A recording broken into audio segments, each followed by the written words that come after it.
Yeah. Black man Unfiltered network. We ain't here to play nice. We here to flip everything they told you was normal. Hey! Yeah. Yeah. Hey, we flipping tables. Yeah. We breaking labels. Facts. No more silence, no more favors. Truth hit hard, can't save it. Yeah. We flipping tables. This that real, no cable. Hey, if it's fake, we unplug it. Welcome to the table. Yeah. I came in the room, they was comfortable, quiet. Smiling in your face, but behind it is riot. They told me be calm, but I'm built for the storm. When the truth in the building, you better transform. They don't like a man when he speak with direction. They love you when broken, confused, and correction. But I'm on a mission, I'm changing perception. No filter, no fear, just raw intersection. System designed just to keep you disabled. Mentally trapped, spiritually labeled. I'm cutting the cords, the lies getting fatal. If it ain't the truth, I'm flipping in the table. We flipping tables. Yeah. We breaking labels. Facts. No more silence, no more favors. Truth hit hard, can't save you. Yeah. We flipping tables. They said don't question, I said watch me. Too many men out here living sloppy. No guidance, no code, no structure, no lead. Now we wonder why families bleed. This ain't hate, this accountability. Look in the mirror with this vulnerability. Masking and frame with responsibility. That's what they fear, that's stability. I'm calling it out, no sugar, no glaze. We breaking these cycles, we shifting in the phase. Legacy built, not lost in the maze. We done being silent, we enter a rage. This ain't just a podcast. It's a movement, it's a reset. If it's built on lies, it gotta fall. We flipping tables, no fear, no favors. Black men rise, we stable. Now we changing the label. We flipping tables. Truth is non-negotiable. Black man unfiltered. This the voice they ain't controlling. Flippin Tables podcast. Black man Unfiltered network. If it don't make you uncomfortable, it ain't real.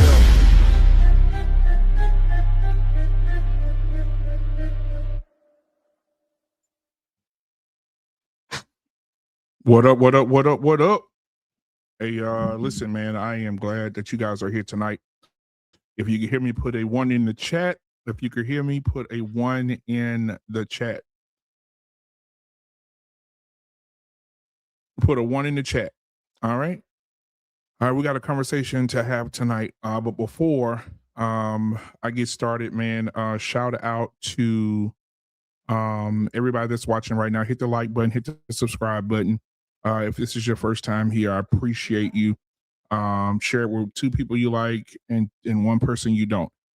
Before I get started, man, on the conversation for tonight, I want to briefly, because we'll have a show on this Friday, but I want to briefly say prayers out to the Carmelo Anthony family with this 18-year-old being sentenced to over 30 years in prison for defending himself. And the message to everybody, and I know most people may not like what I'm about to say, but I believe that you don't have enough evidence. Some people, I heard somebody call this young man today a coward for defending himself. And I want to say this. I think some black people are so delusional and so damn stupid now that they don't know what the hell they're talking about. And I would rather, I think some black people would rather those twin white boys would have just stomped them out. I think that's what they wanted. I think they just may have wanted him to get stomped out, and everybody would have been okay with it. But when you defend yourself, you cannot control how I respond if you put your hands on me. Let me say it again. You can't control how I respond if you put your hands on me. That's why you should be as nice as possible. You should be as loving as possible. But if you put your hands on me, there will be smoke in the city. There will be hell to tell the captain. I'm going to do my best to make you understand to keep your hands to yourself. And to all the black people out here, the coonettes and the coons, for a young black man, I hear a lot of people saying, well, it's just a life. A life is a life. It doesn't matter with color. Well, hey, if that mattered, and then let's go dig up some of these mass graves that they keep finding when they're trying to build houses. Let's go dig up. Let's go dig up these towns underwater and see how many bodies under there. Let's go to the Devil's Punch Bowl in Mississippi and dig up those bones that they find there every year. Every year, if there's a flood or overflow, the water goes into that Devil's Punch Bowl, and bones come up from slaves or people who were enslaved or oppressed, come up. And so nobody should lose life, but you should be considerate of your life before you put your hands on somebody. I ain't the baddest man in the world, but if you put your hands on me, I'm going to leave my signature. If you put your hands on me, you can't control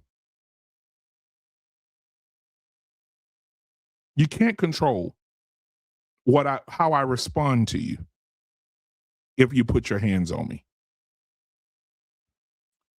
So we'll talk about that on Friday in Barbershop Talk. Make sure you hit the like button, subscribe button, make sure you hit the notification button so you know when we go live. Anyway, tonight I want to have a conversation. Oh, if you want to give to the channel, you see the Cash App down there. Who's going to be the first Cash App tonight? Who's going to be the first Super Chat? You get a chance to be the ruler of the show tonight on who can stay on. We could talk about your questions, answer anything that you have. You will be priority if you support the channel financially. All right. So go ahead and hit the Cash App. It's scrolling at the bottom of the screen. We'd love to see you guys support the channel. Also, go ahead and hit that Super Chat that's at the bottom of the chat right there. Another thing, if you guys want to come up, you definitely can be a part of this conversation tonight, because I know a lot of men out in the world today are suffering in silence and suffering with the subject that we're talking about tonight. The subject tonight, she took him to court for child support. Should he pay anything extra? I'm gonna go ahead while I'm letting that sink in. I'm gonna go ahead and drop the link for you guys if you want to come up and have this conversation. I'd love to have you. Let's see what we got. All right. All right. The link is in the chat. Make sure when you come up here that you have no background noise, because if you do, I cannot have you on my show today or in the future either. I went back and watched some of my other episodes. I'm hearing babies crying, people farting, people microphones not working, people internet is trash. If you at a family reunion, just watch. If you're at a family reunion, just watch. Okay.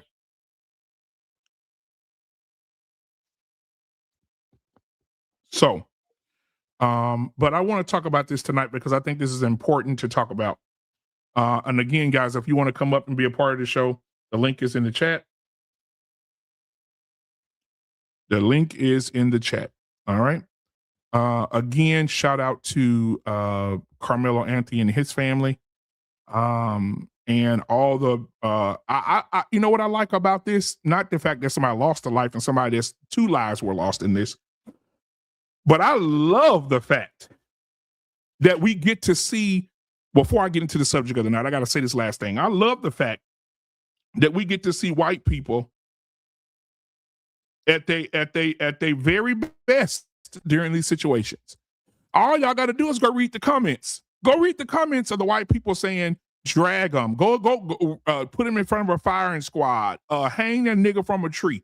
You know, I just want you guys to go and look at the comments of the people that you work with every day and that you kissing their ass every day. I want you to understand that. I want you to go look at that. Please do, because you'll learn a lot about your coworkers and the people who are saying that they're not racist. Okay, I see you, Paige. But tonight we're gonna have a conversation. Tonight we're gonna talk about Carmelo, and we're gonna talk about the Asian racism going on now too. We'll talk about all that Friday. We're gonna have a jam-packed show on Friday, so y'all get ready for us to cook on Friday. But tonight we're talking about women out here are don't want to sit down and negotiate with the baby daddy. They don't want to negotiate with the father of their children. They want to go out and go see white daddy. Well, I'm a firm believer that there's consequences for everything that you do. Let me say that again. There's consequences for everything that you do. If you make a decision, there's consequences for the decision that you make. There's consequences for the decisions that you make. Now, if you have a willing father that wants to negotiate with you, then you should negotiate. But one thing I found out, I heard Mr. Fantastic say, shout out to Mr. Fantastic. Mr. Fantastic said something amazing the other day. I read in his a few weeks ago. He said, and this is for a lot of you fellas out there that may be watching right now, if your new girl look better than your old one, she's going to put you on child support. Let me say it again. If your new girl look better than your old one, she's definitely going to put you on child support. Second thing, sometimes men will have a little peace and a little understanding until they move on with their lives. I've never seen it in my life where women are so hateful toward their men and they hate them. They can't stand their guts. They want them to be apart. And then you break apart from her. And then everything that you do moving on, she's jealous of, she's mad. She want to fight the new girl. She don't want you to move on. And guess who gives her the power to take you to court just because she's mad?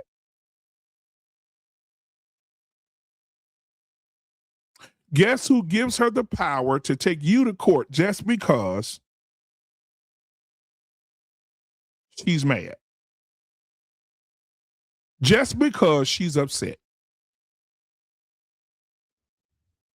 White daddy. White daddy, as he's always done, said, hey, don't worry about it, Sheikah Shay. Don't worry about it, Keisha. We got you.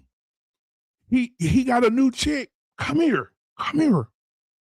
We got you. Come here. We're going to get you everything you need. Noodles, no package. Cereal, no milk. Pancakes, no syrup. Nothing.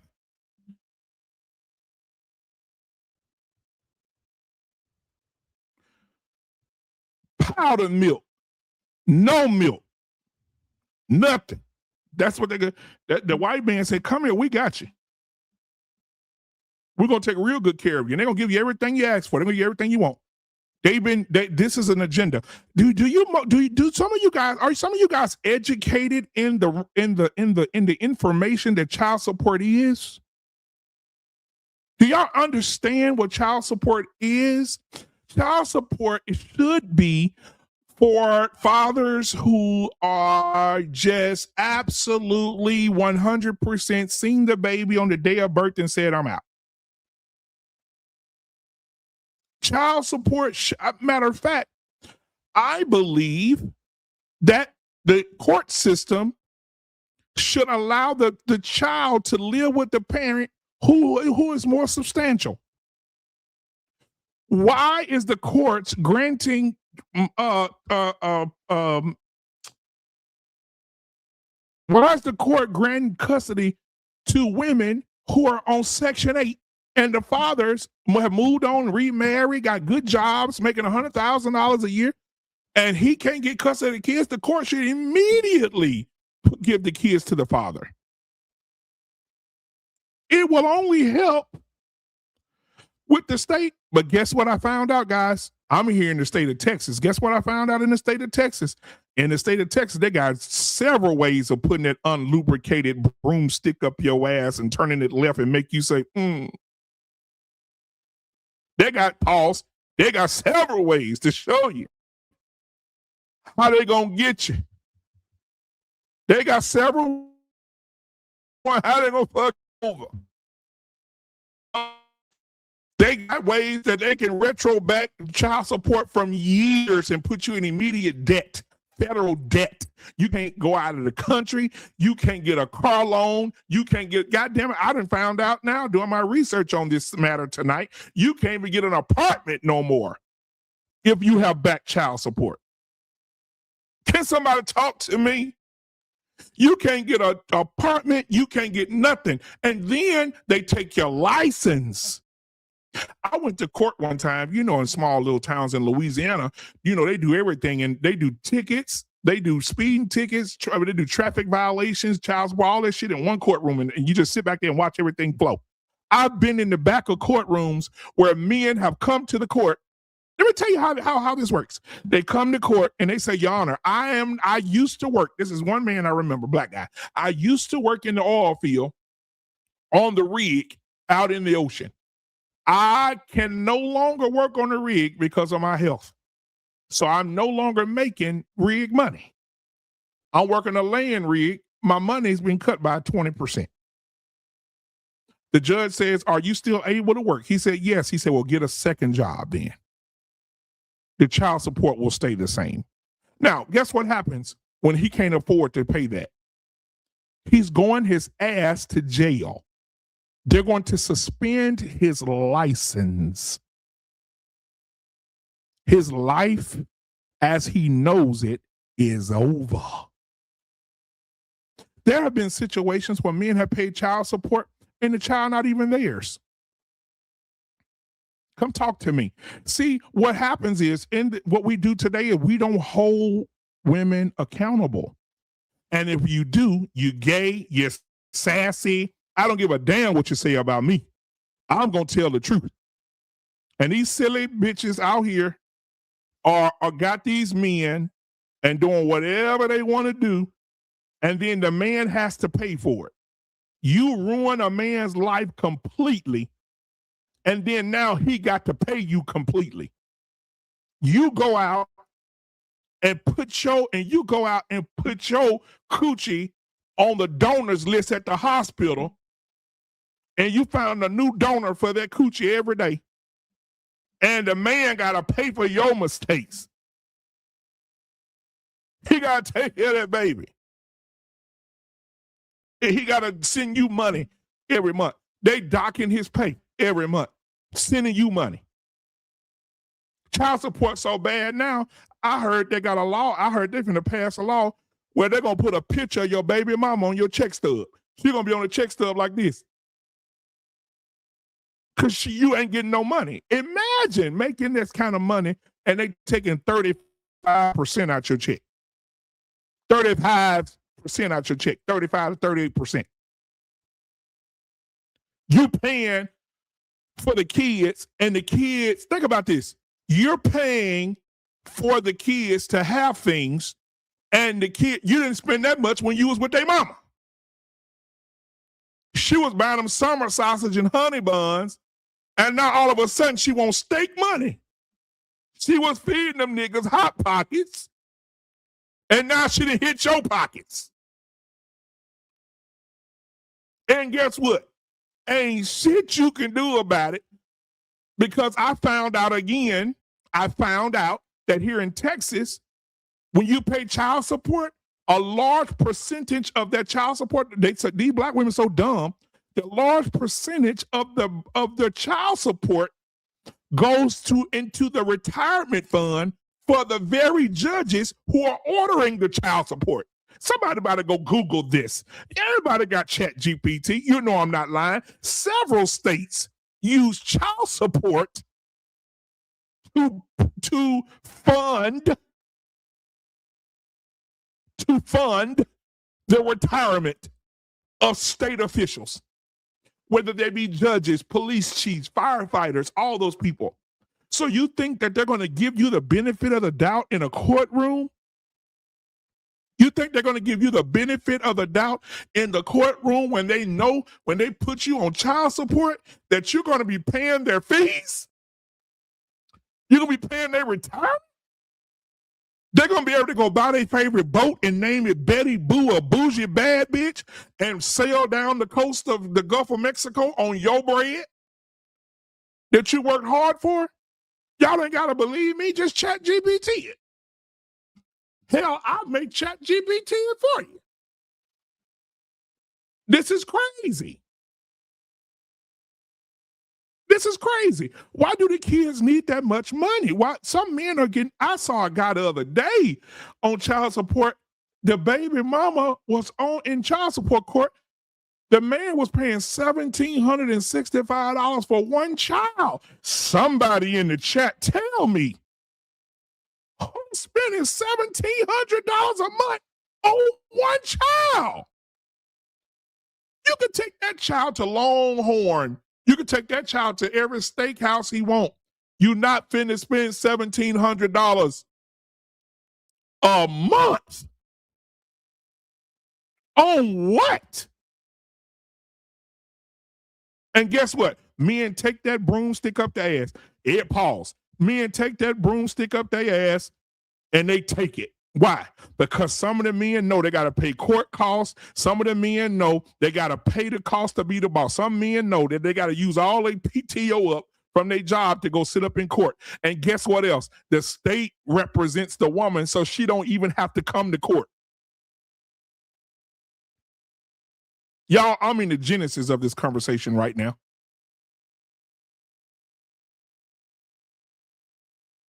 Ain't it crazy? She don't have to show up. She can go to work. She can go to work and have a good old time at work. And girl, guess what? Myron in court this morning. Guess for what, girl? I'm finna get that child support.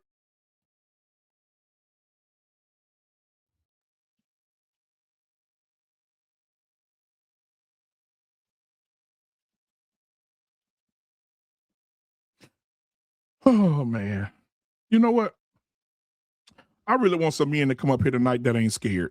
If you watching right now and you a man and you ain't scared, come on up here. It's okay. It's okay. Listen, ain't nobody gonna mess with you over here. Okay? You have the freedom to say what you need to say.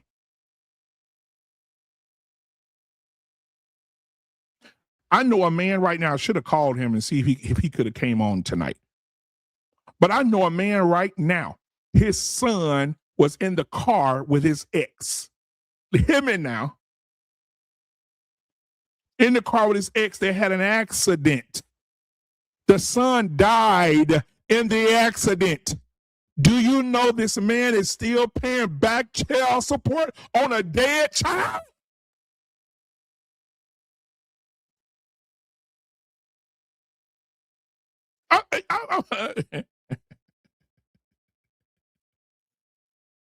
Oh,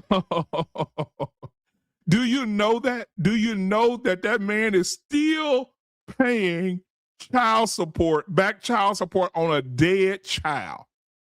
Every time he look at his check, he's seeing a deduction for a child who's under the ground. What does the mother need now that the child is dead? What does he need now that the child is dead? I know a man right now. My shout out to, I ain't gonna say his name, but he real close. I'm close to the guy. All right. I sit and talk to this man sometimes. This man is over $100,000 behind in child support. Y'all may be thinking, oh, he a shitty ass dad. Shit, he ain't paying his child. That ain't it. He's in the state of Texas. If your child is 12 and under, you can, and she put your ass on child support, it can retro back 12 years. If you have 2 children, that's 24 years. That's 12 years total, 12, however many years it's going to be. And they're going to retro that shit back. 12 years. And going to put you in the financial bind like a motherfucker. And guess what? Ain't shit you can do about it.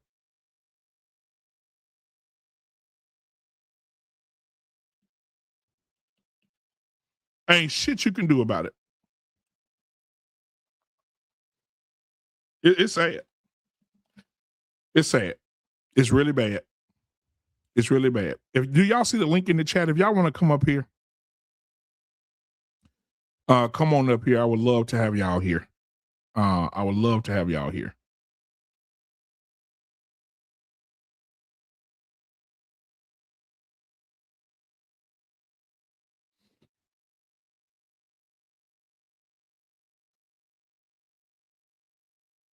I got it right here. I want to show y'all something. I pulled it up because I know you I'm finna bring y'all up, fellas. I know y'all didn't think. Okay, I'm finna put the link in the chat right now. Hold on, guys. Hold on. Let me put the link in the chat for y'all. Let me see. Let me see here. Let me put it in here.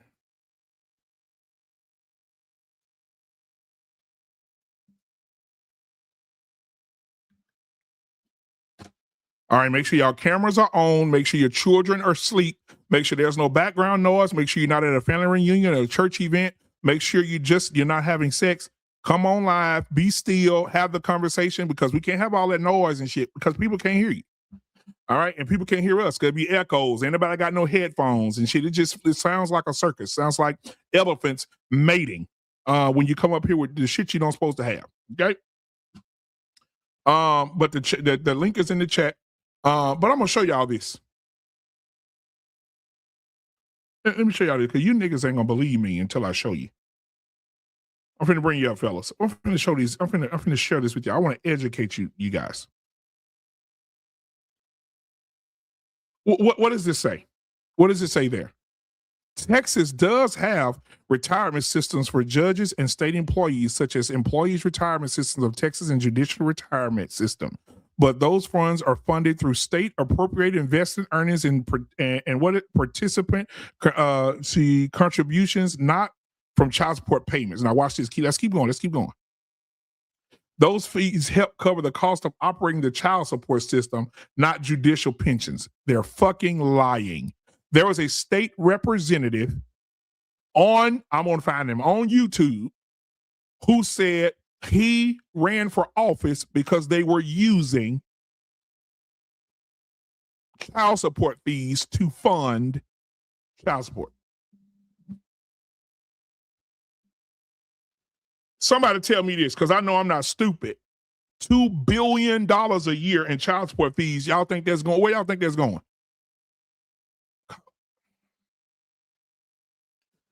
Like I was saying, we're going to get it. This is just the first part. We want to deconstruct the first part of this bullshit, because it is bullshit. Child support, the entire system is bullshit.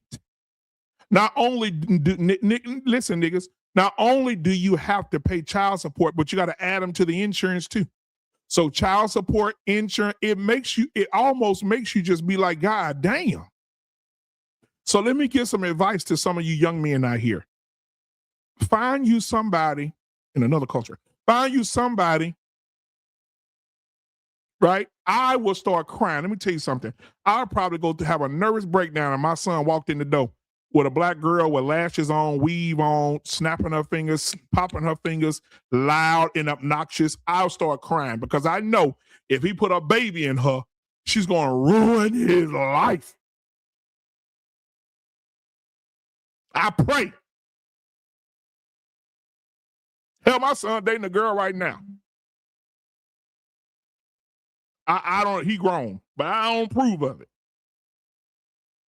Shit. She ain't nothing. She nothing. She full of shit. She ain't nothing. I don't approve of her, but I think the girl gave him, I think she could suck a computer through a bank window. And that's probably why he over there. But I hope and pray. God, I've been praying. God, please, God, if you can, do me a favor. Please remove this dingbat, Billy bat away from my child. Please, Lord. Let her wake up one day and say, I don't want you no more. I don't want you no more. Well, I go celebrate. I take my son out and buy him a steak. But I'm telling y'all right now, all jokes aside, please watch where your penis goes. Because if your penis goes down the wrong cave, the bat's going to bite the dick off. Let me tell you what's going to happen. If you put your penis in the wrong cave, the bat going to bite your dick. Okay? I'm tell you that now. Ladies and gentlemen, I'll bring up some fellas tonight. Well, I don't know. He ain't got his camera on yet. I don't know what's going on. Do y'all see the link in the chat? Let me know. Put a 1 in the chat if y'all see the link in the chat. Make sure I pin it. That's if you want to come up.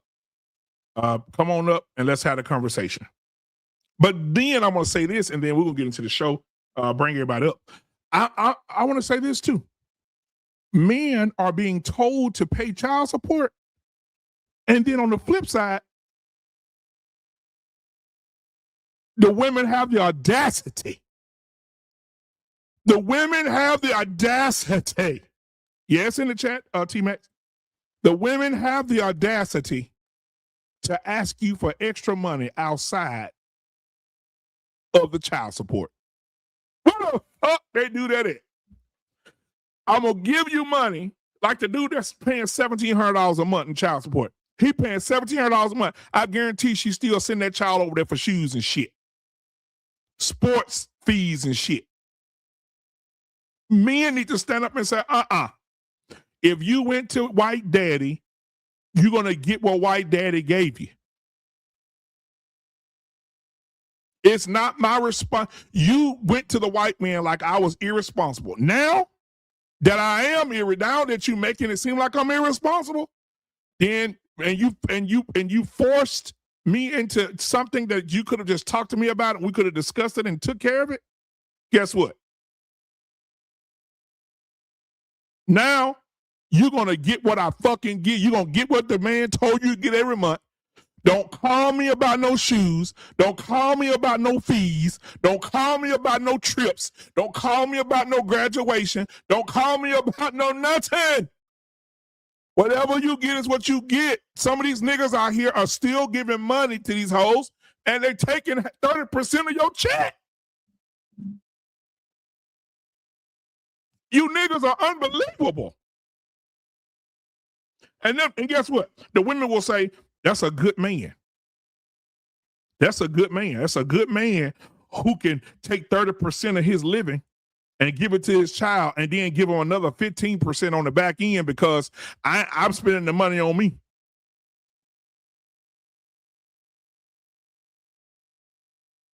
Okay. I'm spending the money on me. What the first Cash App at for tonight? Somebody sending a goddamn Cash App, $10 or something. I feel like I don't want something to drink and you niggas ain't bought it yet. Somebody send a Cash App. Look, it's scrolling at the bottom of the screen. Send a damn Cash App or a super chat. I'm trying to play with you niggas.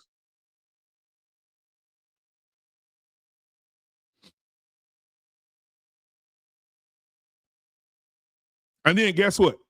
The woman go and get married.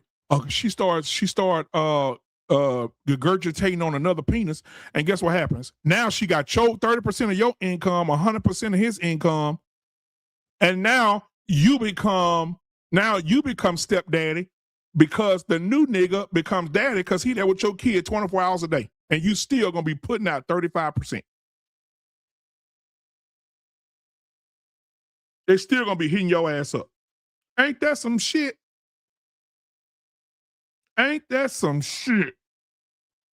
All right. Super chats, y'all. I ain't seen no super chat yet, y'all. We cooking. I ain't seen no super chat yet. And I'm waiting on these fellas to come up here. Listen, this is not a conversation for you niggas to be scared of tonight.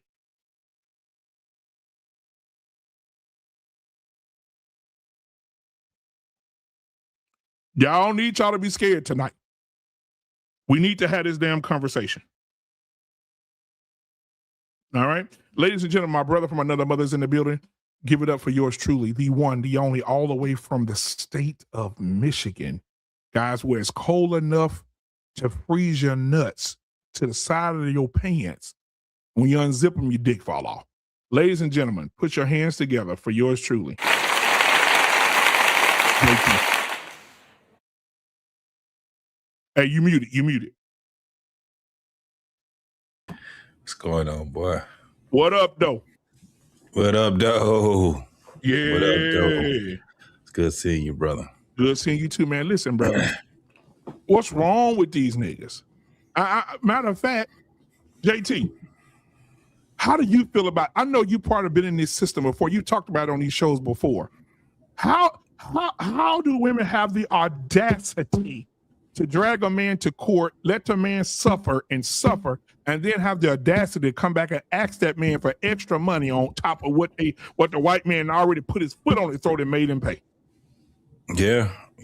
I am a survivor of child support, retroactive child support, which what they call it. Retroactive? It's retroactive, but they have another name for it because they don't consider it child support. So when you were saying what you were saying about the fees and everything, that's why they don't say that they're getting it from child support. They definitely get that. They get that shit from all of the fees that they charge when they're getting their fees from child support. I know in the state of Michigan, when you are have a arrearage, that's what it is. Yeah. When you do have a arrearage, that's when the lawyers come after you. And all you have to do is be 12 months behind. Not even 12 months, 12 weeks behind. And that's when they start the arrearage. And I think it was 2022 or 2021, October 1st, was when they first started doing the what they call it, failure to pay child support, and they called it a felony. Yep. And they had warrants all throughout the United States picking fathers up for failure to pay child support. So if you were more than 12 weeks behind on child support, it was a failure. And once you get arrested, it's 25th, 2017. Once you get arrested, that's when and you go see the judge, that's when they bust it down to a misdemeanor. And then they start putting it on your credit report. Oh, it messes you up. It definitely tears you up. But And that's then why most- that's why I feel like JT, and shout out to Beige Rage in here in 100 Watts. That's why I say niggas need to stand on fucking business. It's not about you're not going to be a bad father because you don't give over. I'm telling you, bro, I saw a dude on fucking social media the other day about to fucking cry. He's paying $1,700 for one kid. And this woman has the audacity to send the kid to him, asking him for shoes, clothes, school clothes, shoes, and you sending her $1,700 a month. I don't give a goddamn. If it was me, I'm going to say, hey, listen, I sent your mama the money for your shoes and your clothes. Yeah. I sent your mama the money for your birthday, your turkey for Thanksgiving. You're not going to take 35% of my money and then I'm going to give extra money on top of that? Oh, hell no. Niggas are crazy. Niggas out here crazy as fuck. Where your shirt at, dog? Where's your shirt? This nigga be looking like goddamn. Oh, sorry. I had to take it off. I'm about to put another one on. You saw me run off. I had to go and I go and do a lot of stuff, and I'm on call right now. Why? And change it over. You know, my maintenance shirt. I wasn't thinking, man. Sorry about that. Nah, you. Man, boy, I'm on call right now. Man, fuck you. Hey, I'm on maintenance call duty. I'm on duty right now. I'm on call. That's why I took off a sec. Check this out, black man. And first of all, Beige, before you go, I got a bone to pick with you. I want you to do me a favor for the next 12 months. Take that fucking Chicago Bears thing out your goddamn. You know why? Because your quarterback walking around with painted ass fucking nails. Oh man, like Sissified. Hey, I gotta give you that. I'm like Boosie with that one, man. I love my team. I'm down, bear down, you know. But that right there, when I saw him the first time when he came with that, I was like, what the fuck is this motherfucker? Rainbow Bright, Lucky Charm looking fingernail tip that's going on with that. Like, I didn't like that. You know, I disagree. As soon as he throw a touchdown, you're going to be in the goddamn living room just like him. Yeah. Yes, Oh yes, hell bitch. no, Yes. nah, we don't do that. Yes, We bitch. don't do that. I got. Hey, you know why I stand on that? Because I got two daughters, and I Clock it. and I, and I want them to have that where they gotta get masculine mans, not these metrosexual type stuff. You Yeah. know, Damn, it's it's right? But it's but going but, down. babe, what are your thoughts on this whole child support situation, man? Because you was trying Oh, to interrupt me, bro, but go ahead, cook. bro, bro. Whoo, you speaking to the motherfucking choir right here. I'm on that right now, but I got two daughters. And I listened to you right there when you made your monologue, and it was hitting like Mike Tyson punches when he first came out. Look, I left my BM. My wife was my wife. I left her because we wasn't seeing eye to eye. And I'm in a city that I'm not from. I'm from Chicago, so I live in Iowa right now. So I came out here to raise my kid, all that, right? And this woman, when we separated, bro, after I stopped, giving that D, next thing I know, one day, man, I woke up and I was going downstairs in my new crib, and there was a sheriff at my door. And first, this man hit me with a no contact order, saying I was said my sheets went and said I was a danger to my kids. Oh yes. That's Yeah, first hit. Then absolutely. came back a week later, hit me with child support. Mm, mm, mm. Okay, and I was hitting on that. Now let me tell you, I got hurt. I don't know if y'all can see this right here on my shoulder, but I broke my shoulders. I do it, and I caught a hernia, so Mm, I got laid mm, off, mm. right? So I put in a moderation. Anybody know what moderation is? I put in a moderation for my child support. I couldn't pay what they was asking because everything went down, right? Mhm. I got like my man said up there, JT. I'm in Iowa, so like this is a woman's state. You just look it up. I'm in Iowa. I got 12 months behind, and these people snatched my license. I turn around with the court from model. They didn't want to lower it down. They said, like, basically almost like you said, you're capable. You'll find another job, and then we'll catch up with you with the rest of the child support. So they left my child support like that. But the thing was, I tried to explain to the judge, how am I going to get a job? Because I live in Iowa. Like I explained to you, the buses are like, ain't that many buses here that goes places to where the jobs are at. They limited. And so I explained to him, well, how am I supposed to get to work to pay child support if you took my license? That was my whole thing. Like, and so they said, well, you would figure it out and make a way. So I was going, I worked that was like about a 20-minute drive because I made a lot of money. I had to go make a lot of money to catch up so I don't go to jail. So then turn around, I went to that job. I was getting pulled over for driving while barred, trying to go to work to pay child support. I turned around, was catching cases. I had to pay lawyers to fight the case for driving while barred, just if I could tell them I'm trying to pay child support, I'm trying to go to fucking work. And I had to fight that. So then when I had to stop, because I had to stop and get my driver's license situation straightened again, I had to stop working because or they was going to send me to jail for trying to go to work to pay child support, which is crazy. And I turned around and I took off to get my stuff together. When I got it, I put another moderation. Okay, they denied it. I got my stuff together. I put in a moderation, help me with my thing. I turned around and paid me more. What I said, I'm gonna stop my. This son, you can't stop your moderation. This is up to your baby mama now to stop it, to withdraw it. These people turn around and found how much I was making and charged me $700 per fucking kid. When I was making, they was only giving 250 per kid. And I told them, how am I going to plus to pay all this with court fees? Also pay for my license to keep coming back. Also pay for my license to stay legal because you got to pay to drive with a TRL.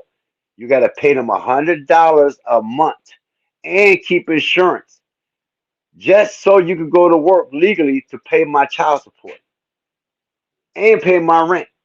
And I asked them, could I get a moderation break it down? They said, no, you make enough. If you don't, you could go get a second job.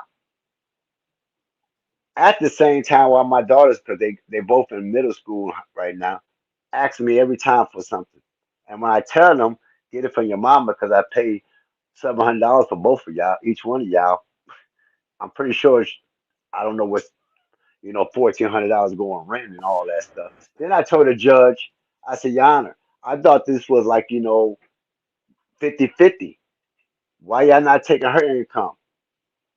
They don't even take her income in to make Nope. make it They right. don't consider. Nope.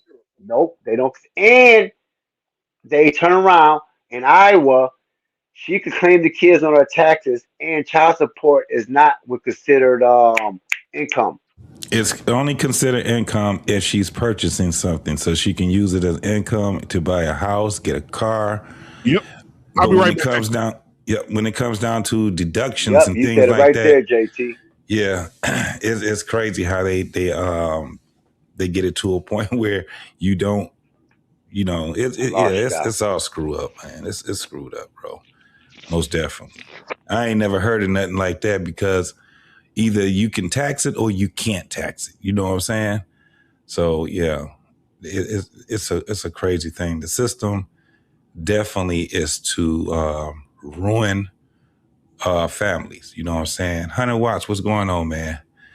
So, brother, Not much, good, man. Hey, I think just out here doing it. I think this conversation is valuable and necessary. I think in the entirety, since I've been listening, a lot of things have been conflated into one. I feel like the way that the conversation is set up, I feel like there's a space that exists where I can disagree with one thing and not disagree with another. Right? Sure. I completely agree. Like, is the system set up correctly? Fuck no. It does it need some readjustment and stuff like that? Definitely, for sure. We're all in agreement there, right? But the whole my child called me for some shoes and I'm not gonna get it because I gave your mama $1,700. Now we talking about a completely different conversation. Okay. And I agree with you on that 100.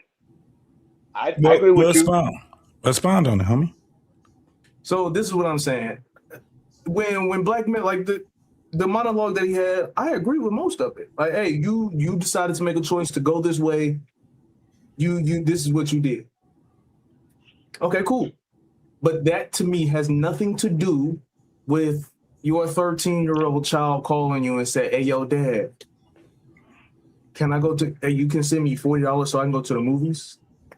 Like, I think that the thought process behind what he's explaining is a little fucked up because now your child is getting charged for some shit that his mother did. I understand you paying a whole bunch of money in child support to your mama and your check coming up short and you don't know how you're gonna pay rent and all of that. But your child doesn't give a fuck about any of that. Your teenage child just wants to be able to be a fucking teenage child. So when they call and say, can I go to the movies? Can you send me $40? Your child don't have no give a fuck about what you and the baby mama got going on. Hey Watts, can I clarify something real quick? Because I got cut off. Because when you see me cut off, sometimes I get a work order come in, and so I got to take it, and see what it says. If I know I got to leave, I didn't get to clarify this. Just when I said that, I said my baby mama, I pay her child support and go get it. My daughters got cash apps. Okay, when I send them money, when they want something, I might say that man, oh, you need to ask your mama because I give her all this money. I tell her that for a reason is because I want them to know I give your mama money. Why she's not giving it to you? Why you not getting it?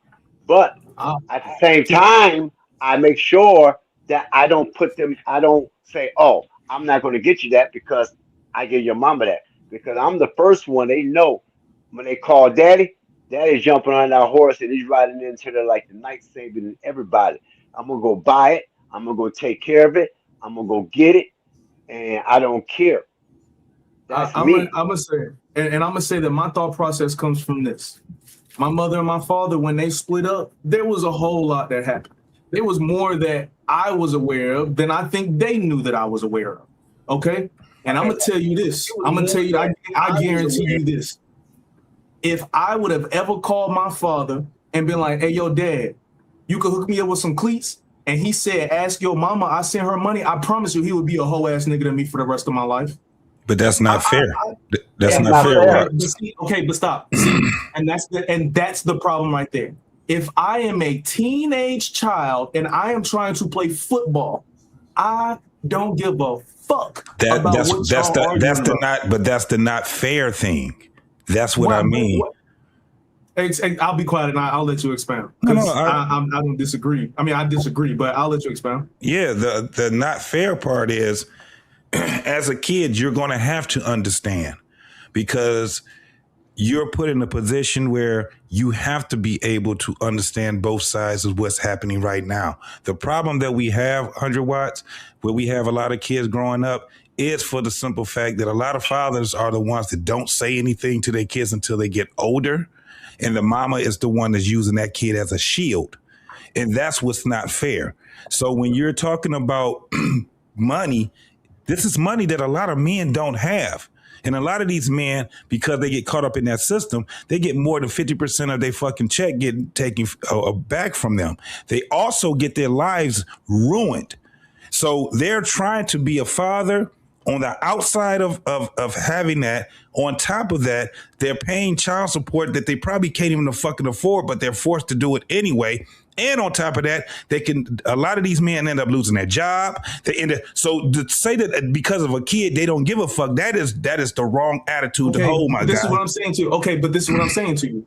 With everything that you just said, if a grown man will have a conversation with his child to explain that is completely different than saying, "Oh, go ask your mom." But it's not an easy. Okay. It's not an easy thing, though. Okay, so now, what you're telling me is the responsibility of being fair is more on the child than the adult. No. It's more on the other adult. What you're not understanding is the mother is putting that child in that position. Thank you. Because if she would not put that child in that position, then she wouldn't have to worry about that man explaining it to him, because they could do it together. They had that child together, right? But she acts like a chicken, like she was the one that laid the egg, and this nigga is the lick. So you can't put that in a whole box and say, hey, well, it's, as a child they shouldn't give a fuck. At a certain age, they're going to have to, because there's going to be a whole lot of times they're going to hear their dad say, no, I can't do it. Okay, and what I'm saying, a lot of times their mother push them that way. A lot of times a mother tell them, go ask your father for it. And usually now you're looking like the bad guy when you got to tell them, no, I gave your mama this money. Okay, I did this. Sometimes you got to send it back to that person and say, no, I gave your mama this money. Why she's not doing it? And then when she don't do it, then somebody like me, I'm gonna say, now you see your mama ain't did it, like when I get it, I'm gonna take care of it. Because sometimes you gotta let your kids know. Just like you said, 100 why you didn't know what was going on with your parents after they broke up. No, I knew I knew more than they thought I did. Okay, my bad. But see, I want my kid. I want to be clear. I want my kids. I want to be upfront with them. I want them to know what's going on, so they could see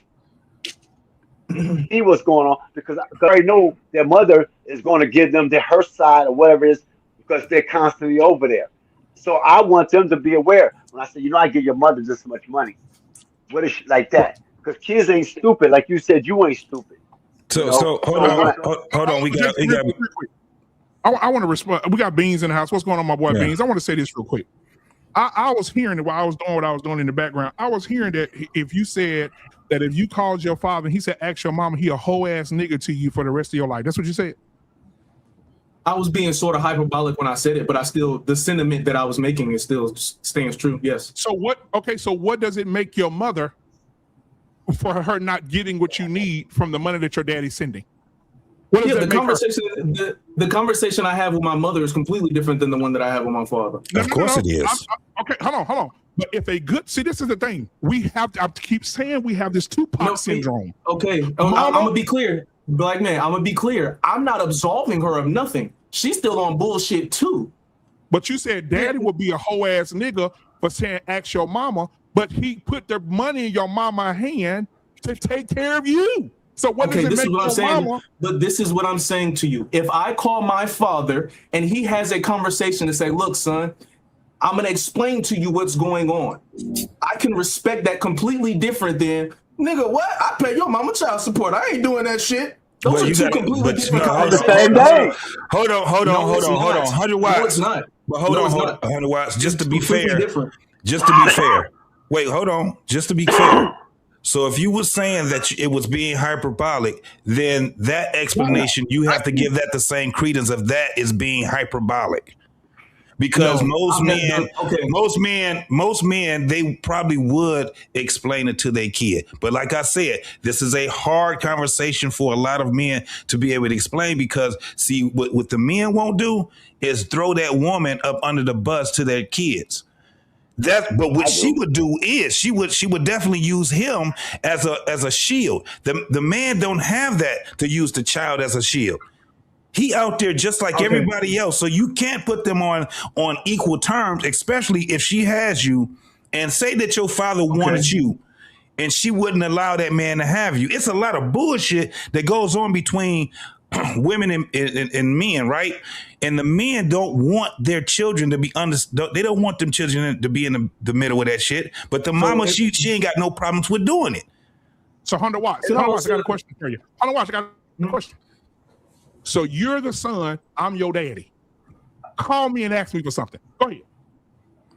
Hey, what's up, son? I'm gonna tell you why with the role play. We don't have to do that part. This is what I'm saying to you.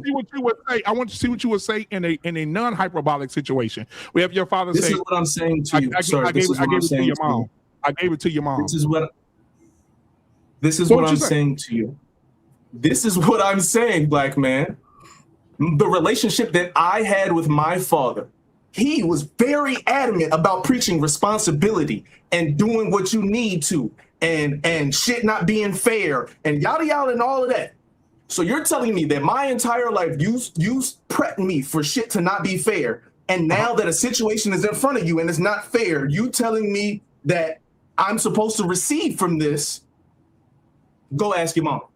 Yeah, we learning together. Go ask your mama. If you was in the same same room with me, I tell you go ask your mama. We're always going to disagree on this. Okay, let me tell you something. Son, I need you. I ain't gonna say go ask your mama. Son, I sent the money to your mama already. You need cleats? I sent it to your mom already. Is it possible to be able to have that conversation with your son without even mentioning anything that you sent to her? See, that's what I mean. That right there is what I mean. That's the problem right there. But why is that a problem? Why does it have to be a problem? Because we're talking about completely different. We're conflating shit. Responsibility.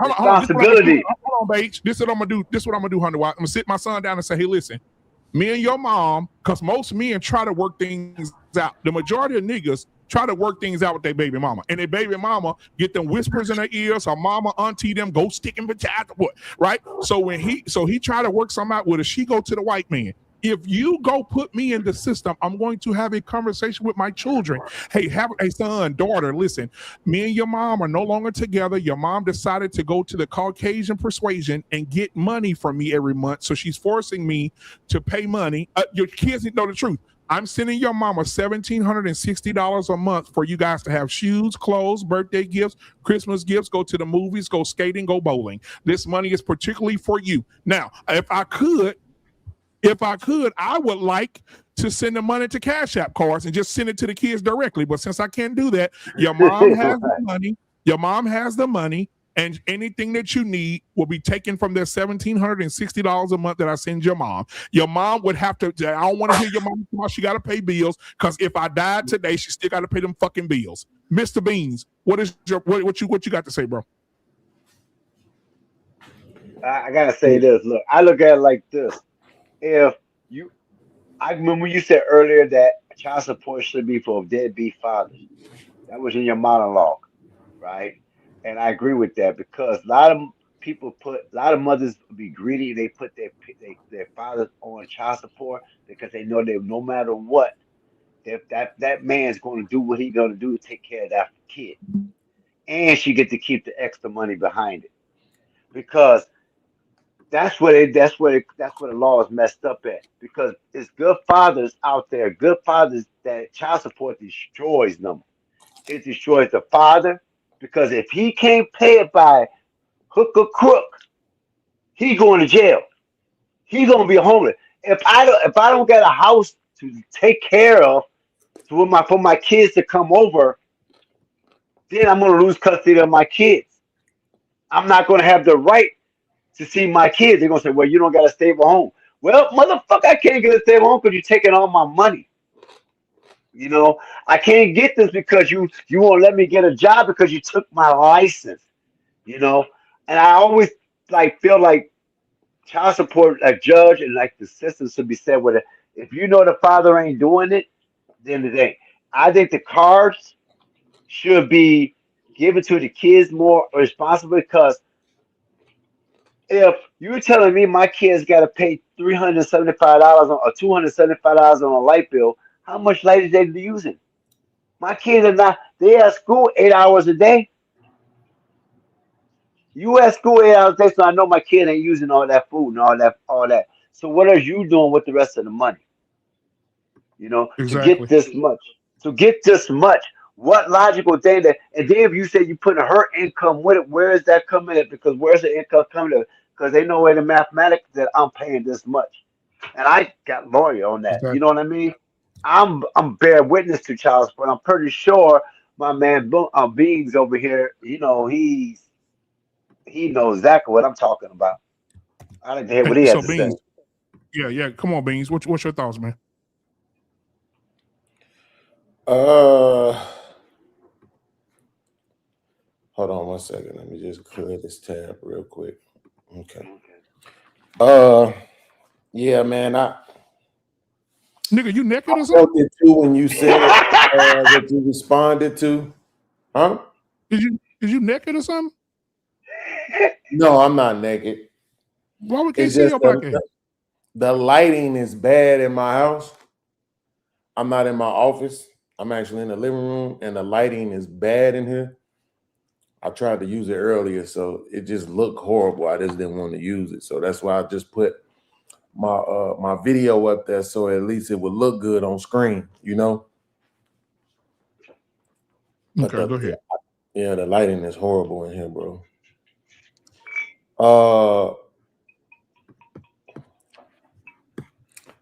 And just so you know, I ain't lying. Look, Oh the yeah, you lighting is good. horrible, bro.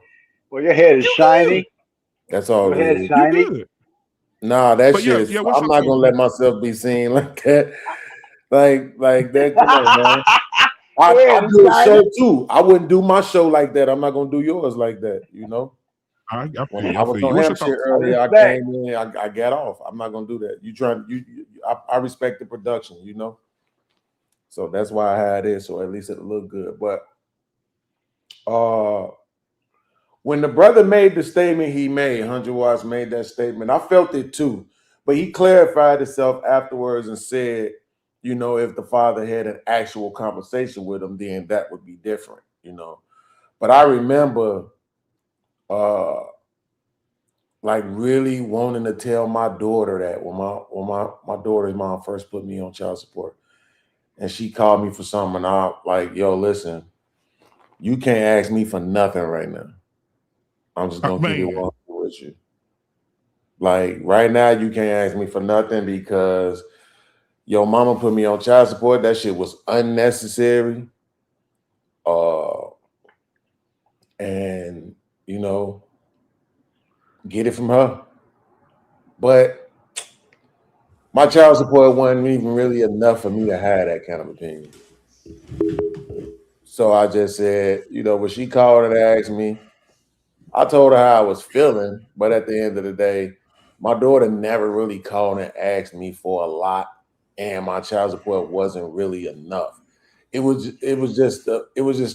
not enough, but so much. You know what I'm saying? That it would have even made logical sense to go that route. But it's just because, bro. It's like, why are you doing this shit? like, you know what I'm saying? Like, this country does not value men, and even more particularly black men, at all, bro. At all. But I would be remiss after what I've been through the last couple of weeks if I didn't say we do a lot of this same shit to ourselves. We do a lot of this same shit to each other. We don't value each other. Niggas don't value you enough to take accountability for when they're wrong, for when they made a mistake, right? For when they offended you and all this other shit. Niggas can't say I'm sorry to you and all this other shit. And most of the time, I usually think if we correct the mothers, they'll raise a better crop of children. Therefore, we'll get a better society.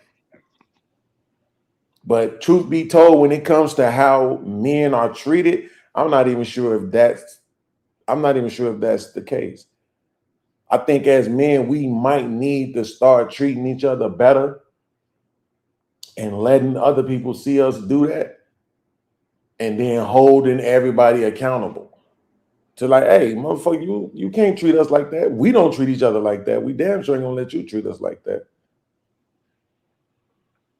You know, but that's not necessarily, I won't say it's gonna change the child support thing, because that's just a leverage game, you know. And one thing that we've learned, unfortunately, black men, in these 5-6 years we've been doing this podcast shit, is that innately, or whether it's programming, our women are some selfish, narcissistic ass motherfuckers. And they gonna do what's best for them. Not the kids, not the family, not their husband. They gonna do what's best for them every single chance that they get. So, yeah. There was something in particular. Hold on for a minute. Let me ask Beans. Beans, y'all had that? Y'all got a storm over there, bro? Where you at? No. Oh yeah, it's over here. It's storming like a motherfucker over here. No, So we did get a flood warning earlier. Shit disturbed the shit. I mean, that loud ass warning, but other than that, nah, it's been pretty smooth. Okay. So yeah, what's your thoughts on the water? The point that he made, I think, was very interesting. His child support wasn't high enough to have that kind of opinion, because I guess it exists. Yes, niggas are paying $1,700 in child support and all of that, and I get it. I also hear these same niggas that's telling me ain't no jobs and ain't nobody hiring and ain't nobody paying nothing.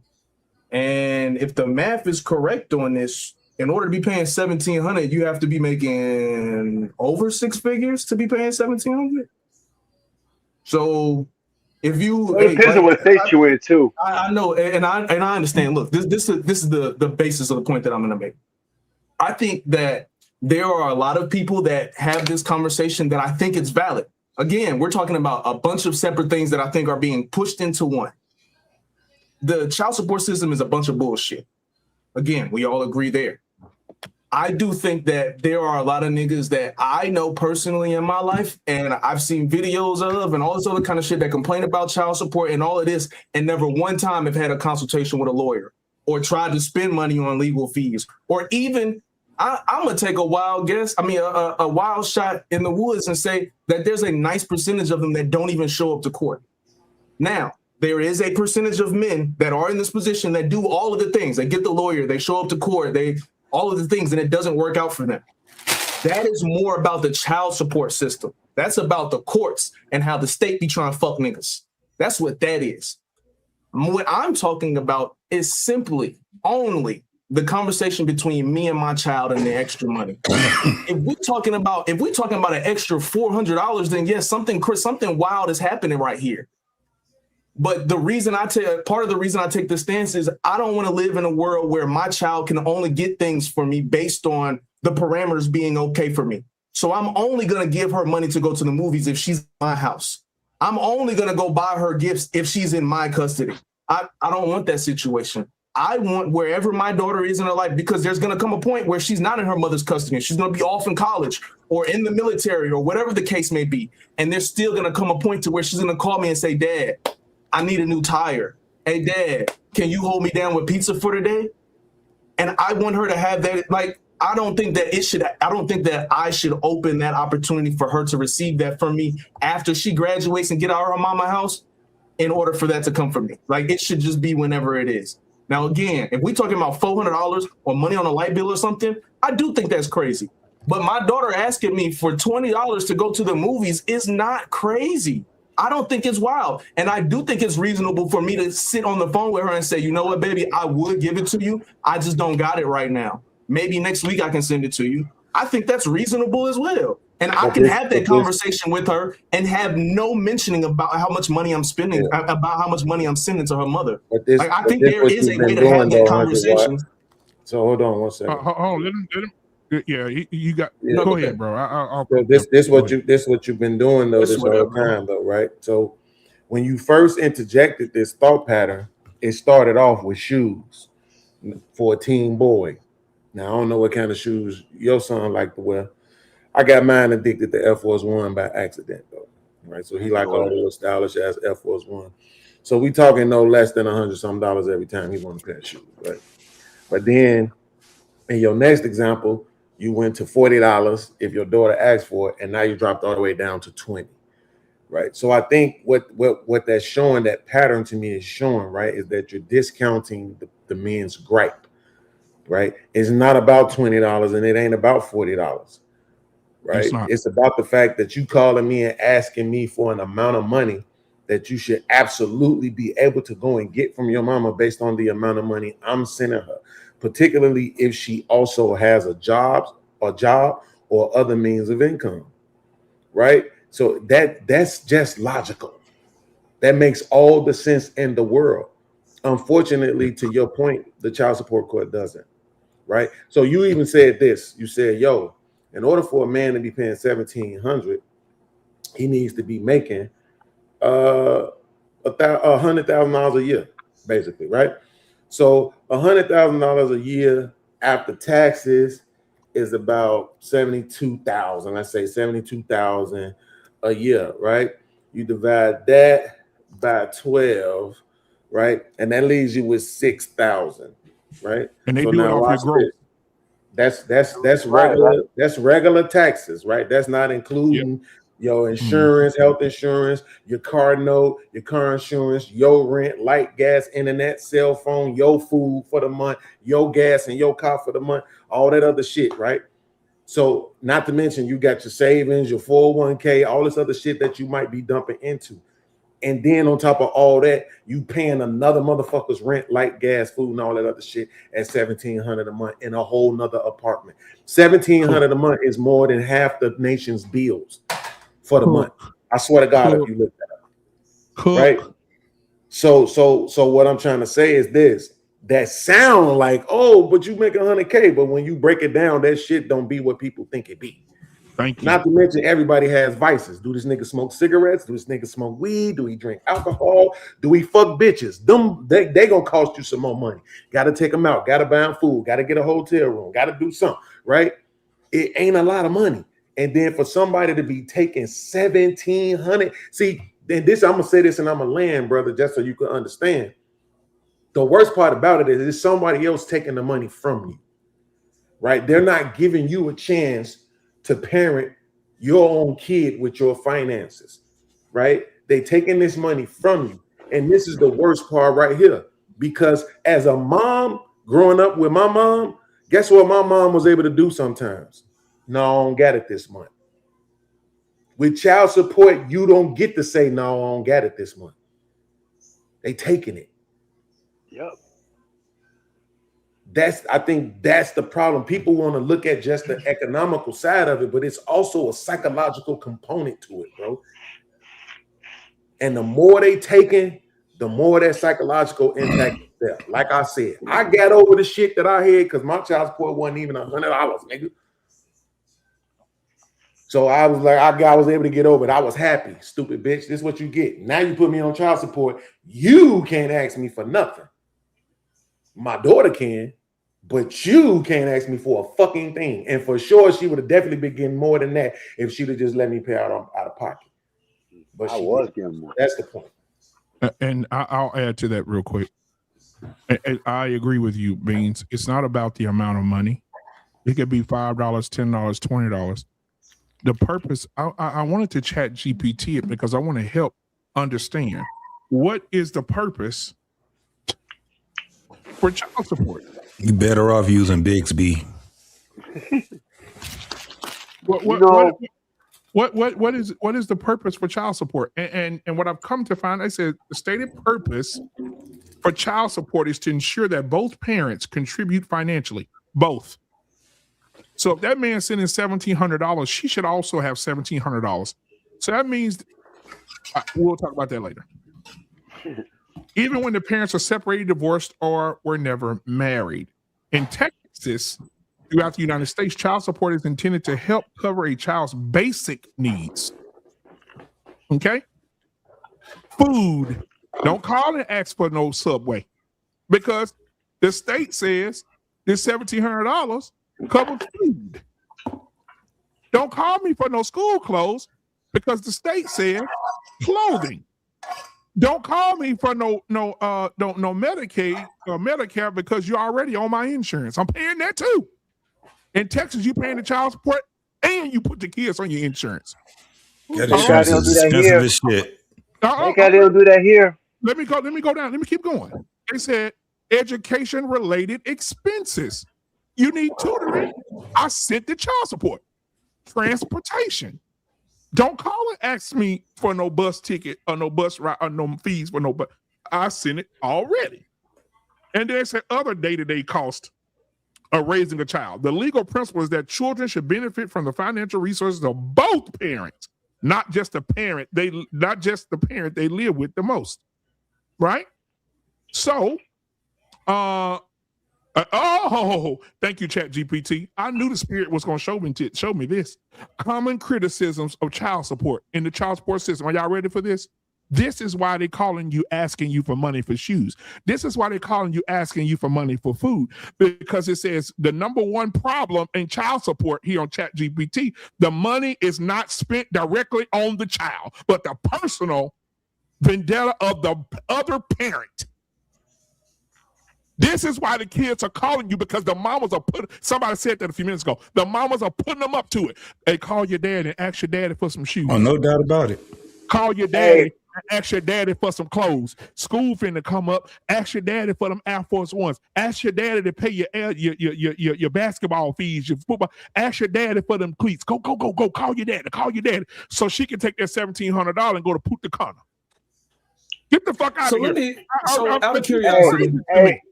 Hey, black man, I'm going to speak from personal experience here, right? And this I could verify. I'm speaking for experience. Like I said, I was married. My BM already had 2 kids before me, right? One of her being a baby daddy was a bus driver. And the daughter wanted to go stay with the father, right? The father told her, if she comes stay with me, I want the child support back. She did not want to let the kid go and let her daughter go, Katara go there, because she said, if you do that, I can't benefit what I get for child support. I looked at her. I said, what? Fuck, you don't need that. Because I was making good money at the time, right? And also, I watched her herself use her daughter to manipulate her father to get extra money by guilt tripping. I literally watched it. That's why I'm a norm to immune to what she tried to do. But I literally watched her do it. And I always say this one thing. I'm gonna say this like this. And black man, listen, you always hear me talk on the show. Yeah, go ahead. I was raised by my father, a black man. Okay, my mother was white. My mother left me at 2 years old on my black grandmother's step. Okay, and gave it to her. My dad raised me, after about 5, when I was about 6, my grandma raised me up to 6. You know how that goes in black family. My dad took care of me, and he did it without no child support, by himself as a man, and didn't ask a motherfucker for shit. So if he could do it, I tell everybody else any other female they could do it too. And he did it in the 70s and the 80s when it was hard for a black man to really do a lot of stuff that they don't got right now. You know what I mean? So when I tell that story, I could say that, and I tell people if he could do it and without doing it, then you could do it too. So what's the problem there? Hunter Watts, you want to respond? Go ahead. I'm curious of something. Say the scenario is, let's say me and some young lady, we have a child together. Our relationship ends. And when it ends, I don't really got no money like that. So I don't got a bunch of money. I don't have $400 to send her for basic necessities. So she does go get food stamps. And I end up getting on child support. But here's the thing. We communicate well. We have we change the child over. Everything's good. Like, no, we don't have any problems whatsoever. She don't ask nothing extra of me. I don't ask nothing extra of her. And every once in a while, my child will reach out and be like, hey, yo, dad, I saw this online. Can you get it for me? Is your stance still the same? No, I'll get it for it then. That changes you changed the whole trajectory, though. Thank you, but thank you. There you go. Go ahead, B. Go ahead, yeah.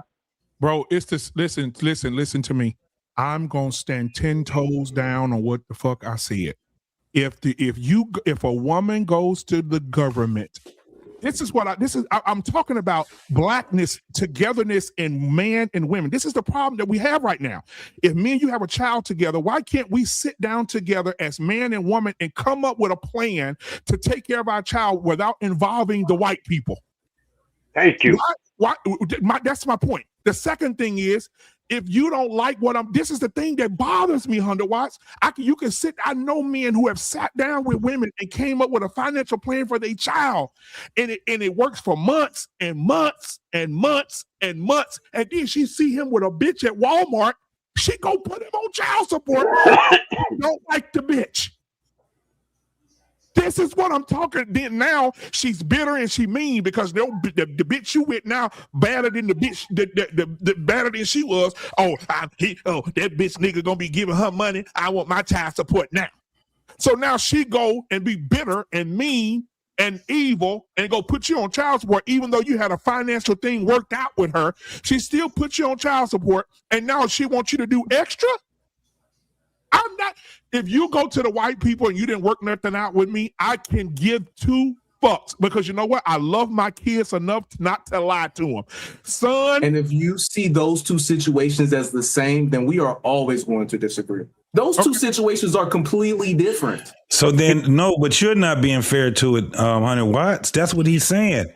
The thing is this: if you put a man in a system where he can lose his freedom, his license, his job. Yes. What the fuck? Fuck you. You a piece of shit. Okay. And again, and you got my no, but this is what we you don't agree. At one time? This is what we don't agree.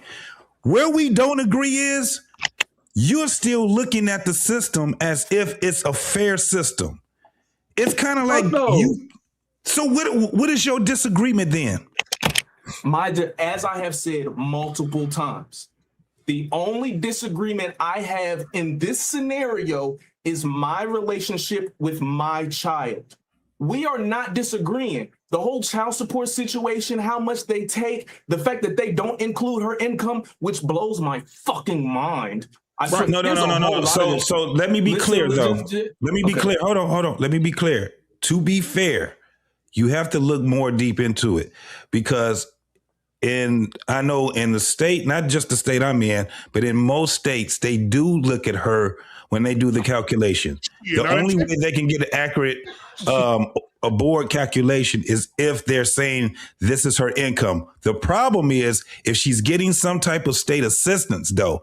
If she's getting some type of state assistance, all that shit you talking about is out because you owe the state now. So now they're looking at her, and especially if she has to have assistance, that means that she's making what?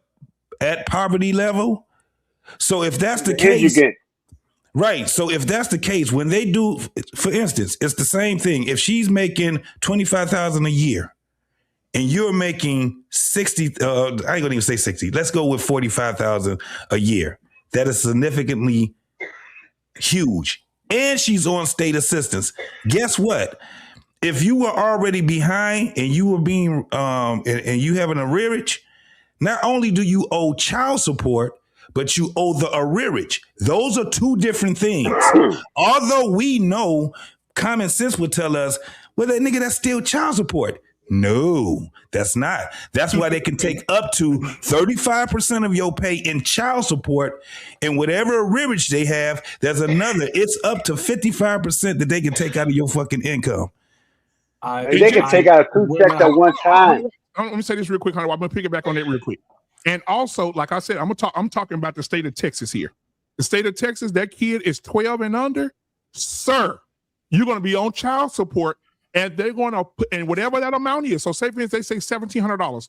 They're gonna retro back 12 fucking years. Yeah, they would. Yeah, $1,700 fucking dollars, and you are immediately in debt. You can't travel. You can't get a passport. You can't get an apartment. You can't do shit. So and you wonder why niggas moving back in with their mamas. You wonder why niggas moving back in with their mamas. I normally don't do shit like this. But give me 1 second. Give me 1 second, Rage. 1 second, real quick. I normally don't do shit like this, but I'm going to say this for the context of this conversation. I am currently in the rear $55,000 in child support. Lord have mercy. For 2 kids. It's on a 2-hour. It's $55,000. I'm going to be paying on that for a very long fucking time. And go try to get a passport.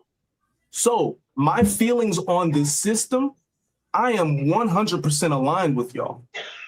The only part that I am disconnecting on with y'all is that with all of what their mother is doing, it is now changing how I interact with my kids. Yes. Okay, I got you. Okay, cool. I understand what you're saying, JC. The way that their mother is moving, it's changing the interaction that I have with my children.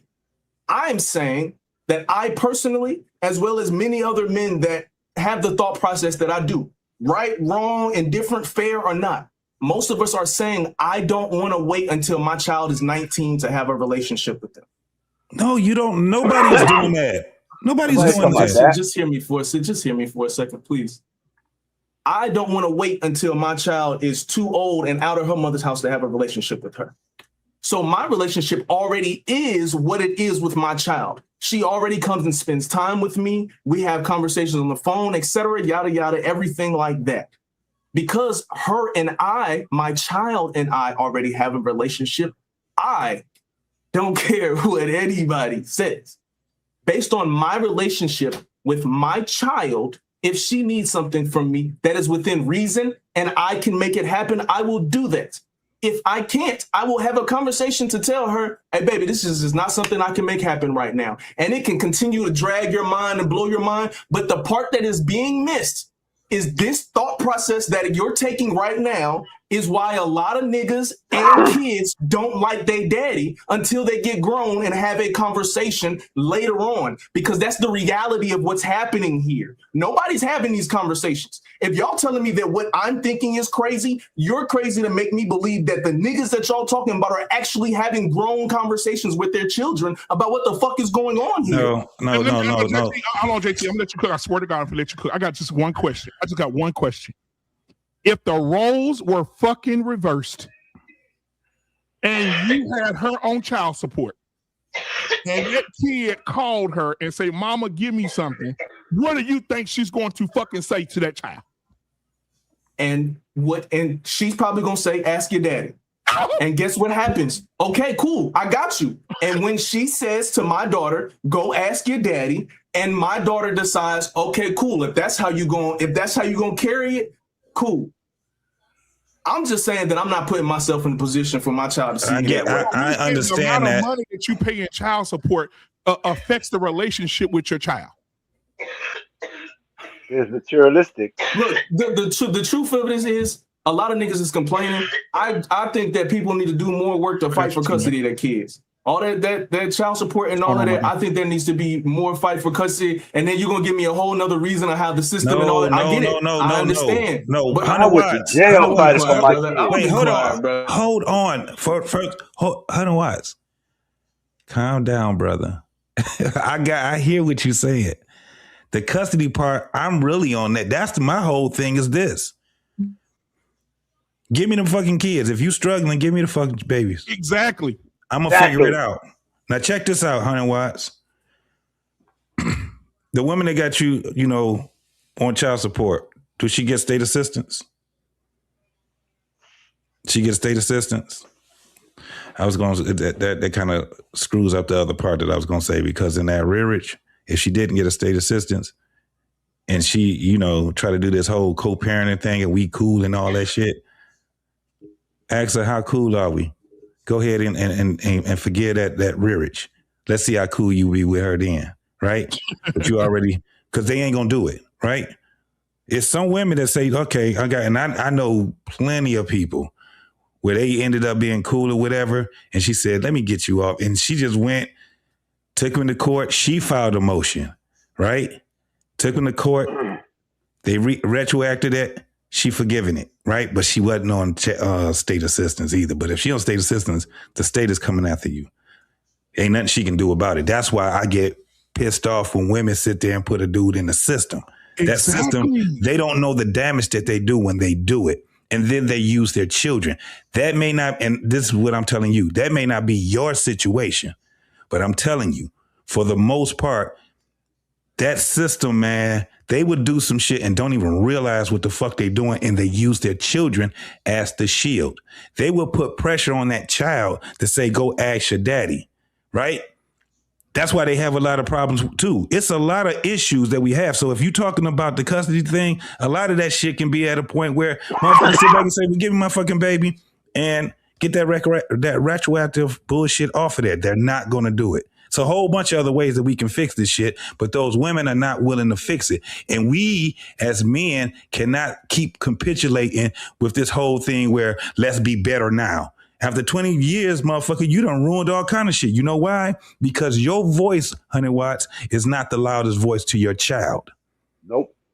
In most cases, you probably a third. You're not even secondary. Come on. Amen.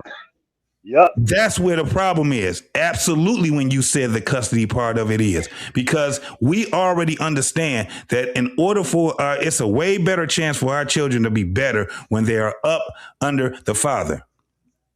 We know that. If mamas would sit back and out, and they would drown out the father's voice. Yes. And that's the biggest problem. Fuck the child support. Is that shit right there. If you ain't got custody, they go, matter of fact, you can have, and this is the thing. And T-Max, welcome to the show. We're gonna get you here right after this comment. If you don't have custody of the child, guess what? If that woman is disgruntled with you, you best believe that child can hear her on the phone talking about you. She can hear her relatives, her siblings talking about you. She can hear the girlfriends come over talking about you. These kids are not fucking stupid. We acting like these kids are fucking retarded. They're not retarded. They hear mama and they're saying, girl, that bitch ass nigga gonna bring my baby back with some new shoes, broke ass nigga gonna bring back some $60.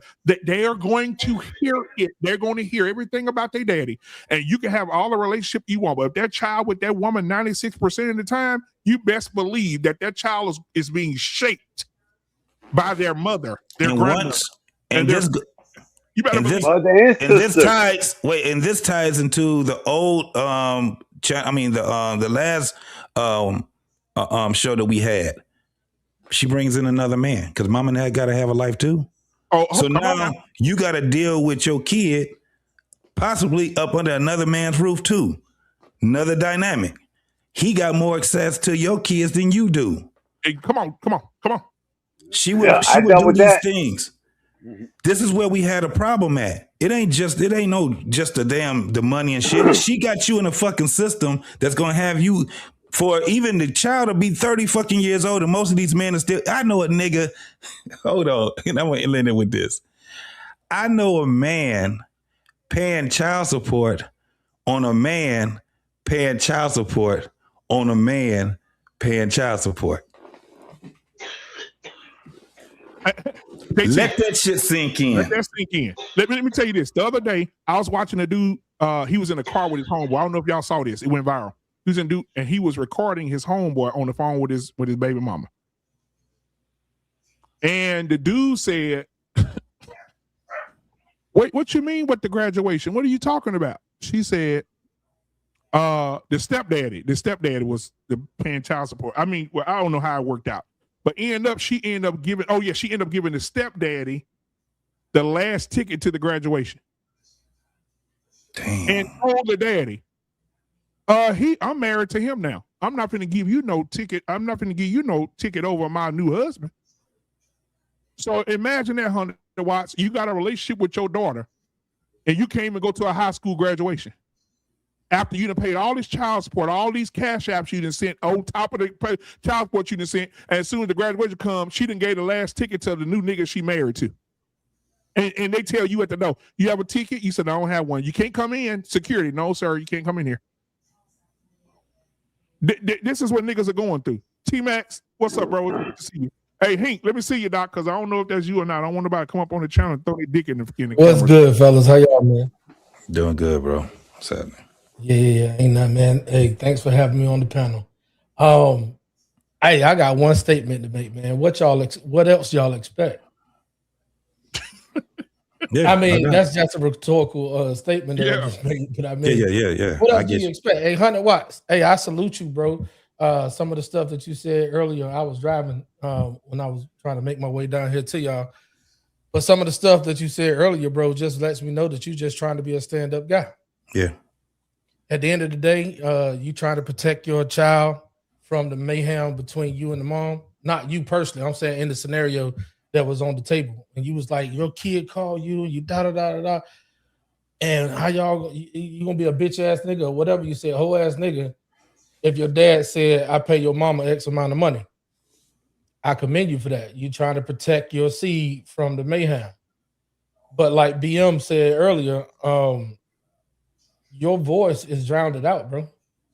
And she don't got to hear, your child don't have to hear the mom on the phone with her girlfriends, don't have to hear the mom talk about you. It's just like your child was in the womb. Hey, he showed himself, BMU.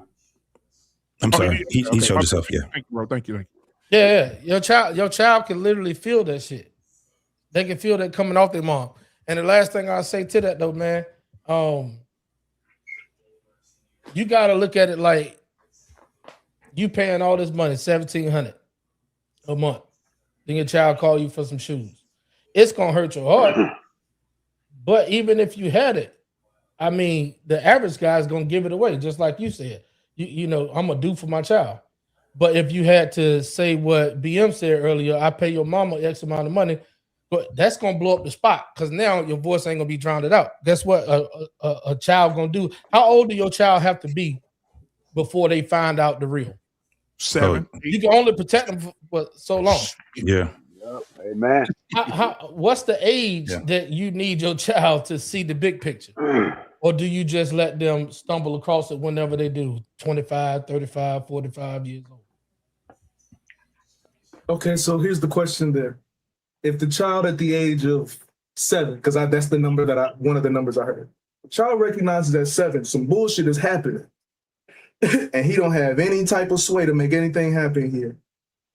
He's supposed to just call it out for the next 9 years? Nah, that's a child. But you So this is what I'm saying. So this is where back to the statement that I made earlier about my dad being a hoe. If he brought up my mom, if I asked him for some money. If I am a teenage child, we talk all the time about how young dudes frontal cortex not being developed and all of that. Because in this conversation, we've picked and chose where we want to put the context in and take the context out. So the context that applies to a teenage child is they're not thinking with the logic that we're talking about right now. All of that influence and all of that, I understand that. But kids remember what they want to remember. A 14-year-old child is going to remember the 3 times my dad said, no, he's not going to send me money because my mama getting child support. Right. That's why I agree with you when you told him the statement of go ask your mama.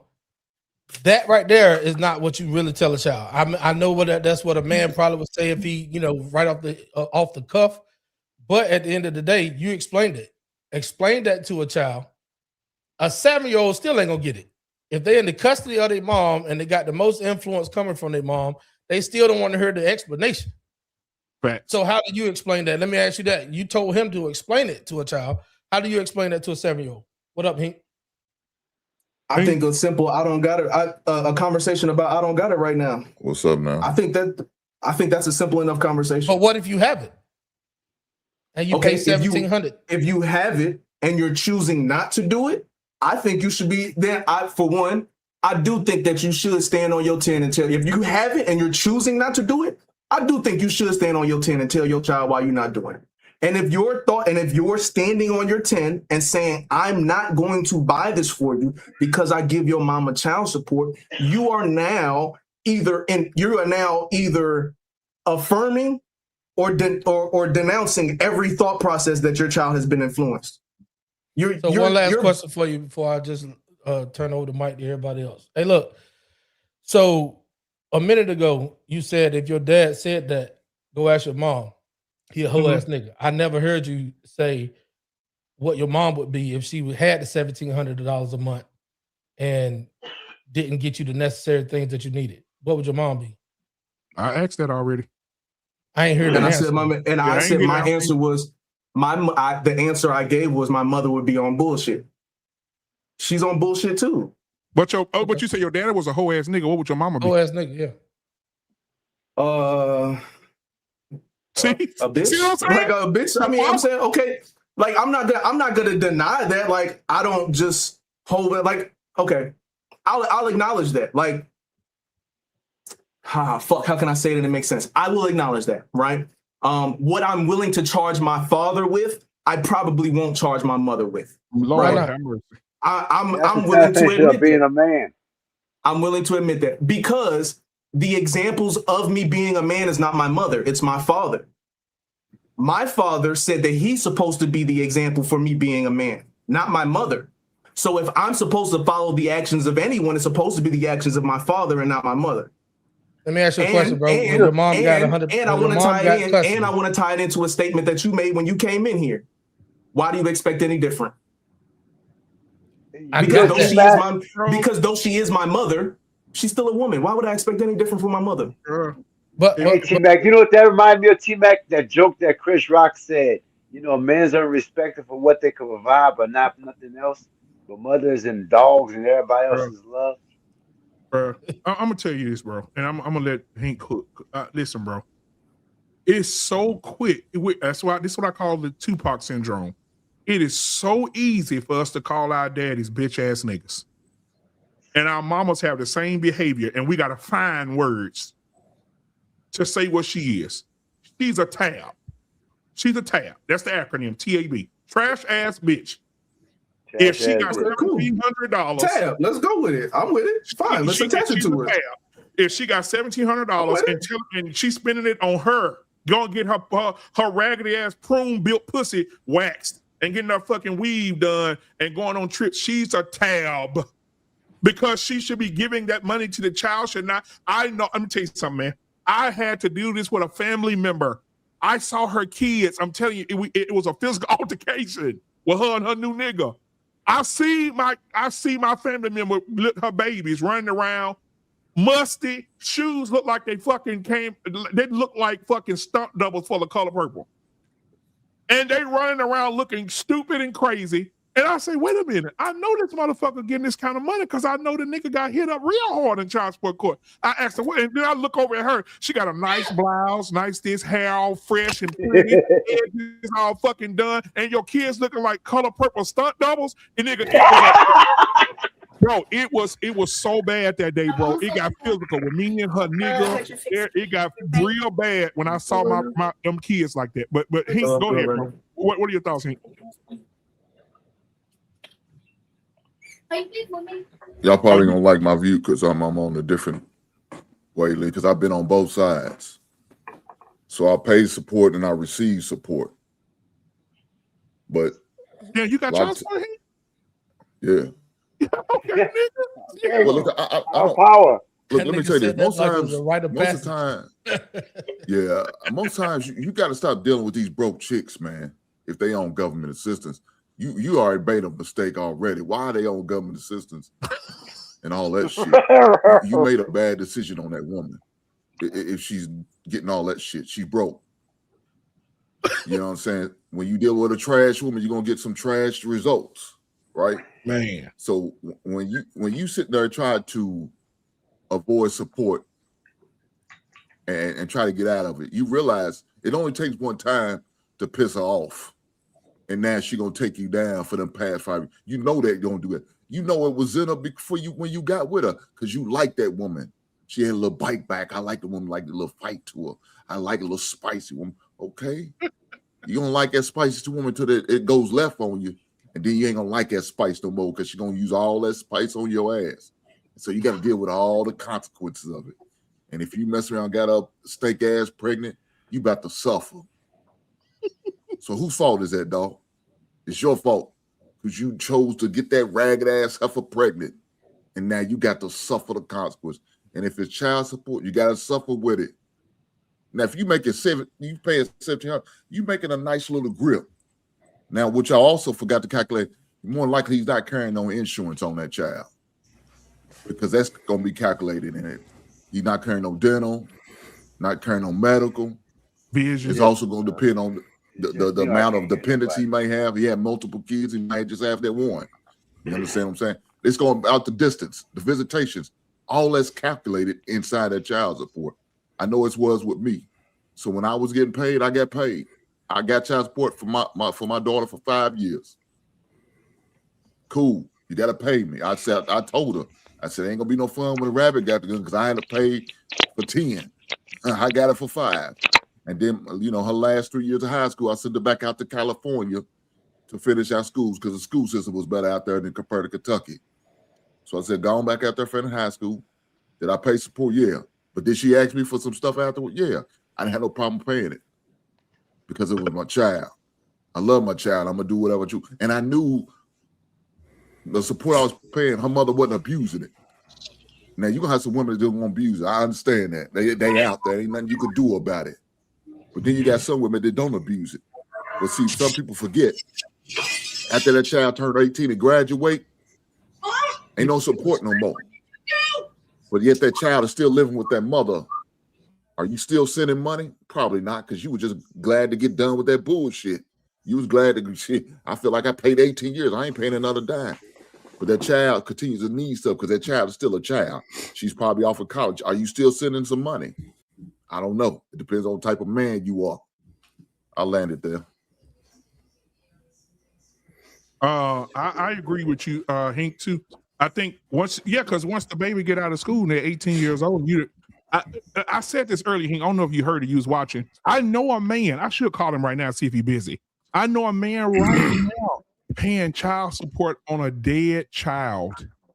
The baby dead. And he paying, when the child, I think the child was like 14, something like they retro back 14, 15 years or some shit.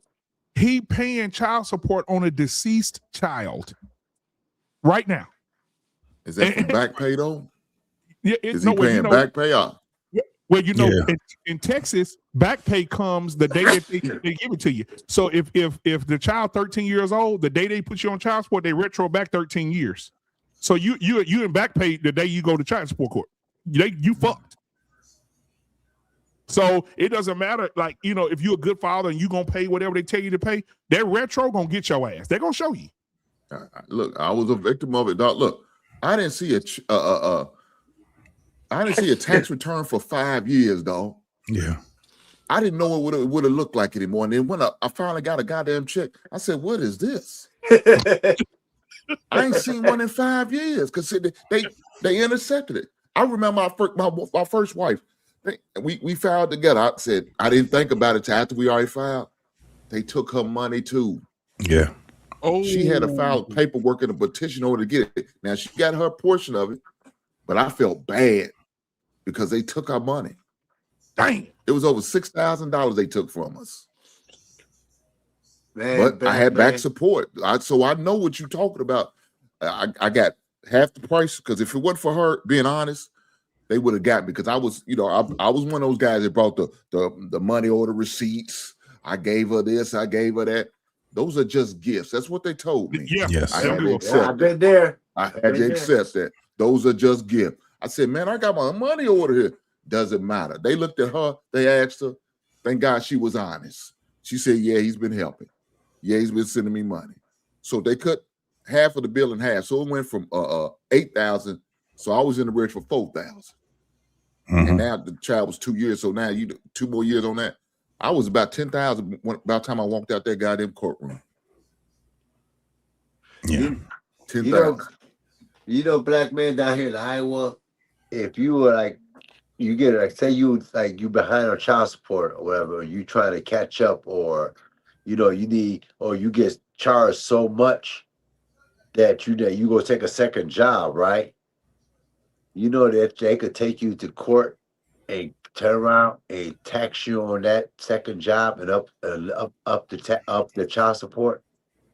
Just because you're trying to take care of yourself and make a living and keep up with your child support and still make a living to take care of your house, home, your rent, your insurance, your life insurance, your car insurance, every insurance, and they got the right to turn around and take you to court on a secondary job. It's income. That's more income. That's crazy. That's crazy. So I got a question, BMU. Yeah. I hear a lot of women, when they get stressed out listening to our conversations, say, okay, ladies, stop screwing these niggas. Stop getting in relationships. Stop making babies and all of that. Do you think it's time for us to have that same kind of message? Yeah. Absolutely. Fuck this. We should have been did that. We should have been did that. Fuck that pussy. We don't give a fuck about that beat up ass pussy. I mean, if you and think about it, and I'm being raw because this is unfiltered. We men. I remember. And shout out to Lost in Translation. Lost in Translation had a great analogy. Lost in Translation said, "Why are men going so nuts over a woman who for years had her pussy on a chain, dragging it down the street, letting it hit up against cars and curbs and dogs chewing on it, beating on it, and then she get to your door and knock and say, 'I have value. Be with me.'" No, you're absolutely right. We need to have that same ass mindset. Fuck some pussy. Niggas go crazy over some pussy. Fuck that shit. I don't care. Fuck that. And if you get it and you get a good woman, if you get it, you get it. But other than that, ain't nobody. I'm not gonna be running behind no pussy to my I need to get that ass, girl. I'm with Hank. When you get to a certain age, bro, you like fuck that shit. Don't nobody give a fuck about no pussy. Shit, that's why these 18-year-old niggas at home playing Call of Duty and beating their meat at the same time. They don't give a fuck about no pussy no more. They don't care. Yeah, that's they like the gingerbread man. You catch me if you can now. Yeah, they don't give a fuck about none of that. Yeah, anybody can hop in. Go ahead, JT Cook. Yeah, so I definitely agree with what Beans is saying. The message should be that we need to be searching for quality women. It's very easy to see it now because these motherfuckers are mean. Goddamn women mean as fuck, bro. Hell yeah. You know what I'm saying? So it's not hard. You know what I'm saying? All that, men gonna be men. They need to fuck something. No, they don't. Nope. Not now. Nigga, it's just, these are liabilities. And basically that's what you fucking. You fucking a liability. And it goes to what Hink just said. You fuck with trash bitches, you're going to get trash results. Yep. Absolutely. I definitely agree with that shit. It's just too many liabilities that you got in front of you when you're talking about just at the point of having sex with these women. You know what I'm saying? It's a lot. You can see it. You can see it. I mean, it don't take much to vet that shit. You ain't got to dig deep. You can see it right in front of you. The motherfucker don't look like who she originally was. Nigga, that's not a red flag. That's probably more reason for you to stay the fuck away from her. If she's sitting there and she quoting all these motherfucking hoes that's rapping and shit, there you go, right there. Leave her alone. Go to the next street. if she got multiple kids already, that ain't for you, homie. Right. And let me say this, JT. And I know people gonna get mad at me for saying this, but right now, like Hink was saying, having sex with these low value, these low budget ass women, these fucking EBT card ass bitches, and even the ones that got a little money in their pocket. If a black woman tell a black man today that she pregnant, it's the equivalency of finding out that you got full blown AIDS. Hey, you know what though? That's funny. But you know what, JT? Shit. I agree with you. I'm telling you. Like I agree with JT a lot because I got 2 daughters. One just about to get ready to go to high school. She just graduated from middle school. Bless you. Thank you. And I saw your daughter, a black man. Appreciate I saw your I got another daughter that's about 13, but is in middle school. And the values I try to put into them is not to be what JT describes. I try to make them where they choose the right man. They choose the proper man. I even try to portray that proper man. You know what I mean? Hardworking, values. And I try to restore them to my, even with the drama that me and the mother of my children go through, right? I even try to, how can I say it?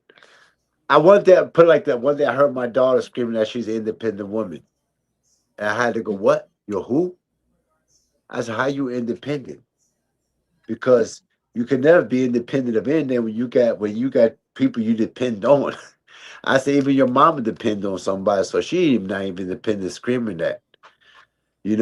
I try to break that bond or that generational curse of that side of what that is. Like how black people, we got that generational curse of so much other stuff that when we talk about like not getting wealthy and all that.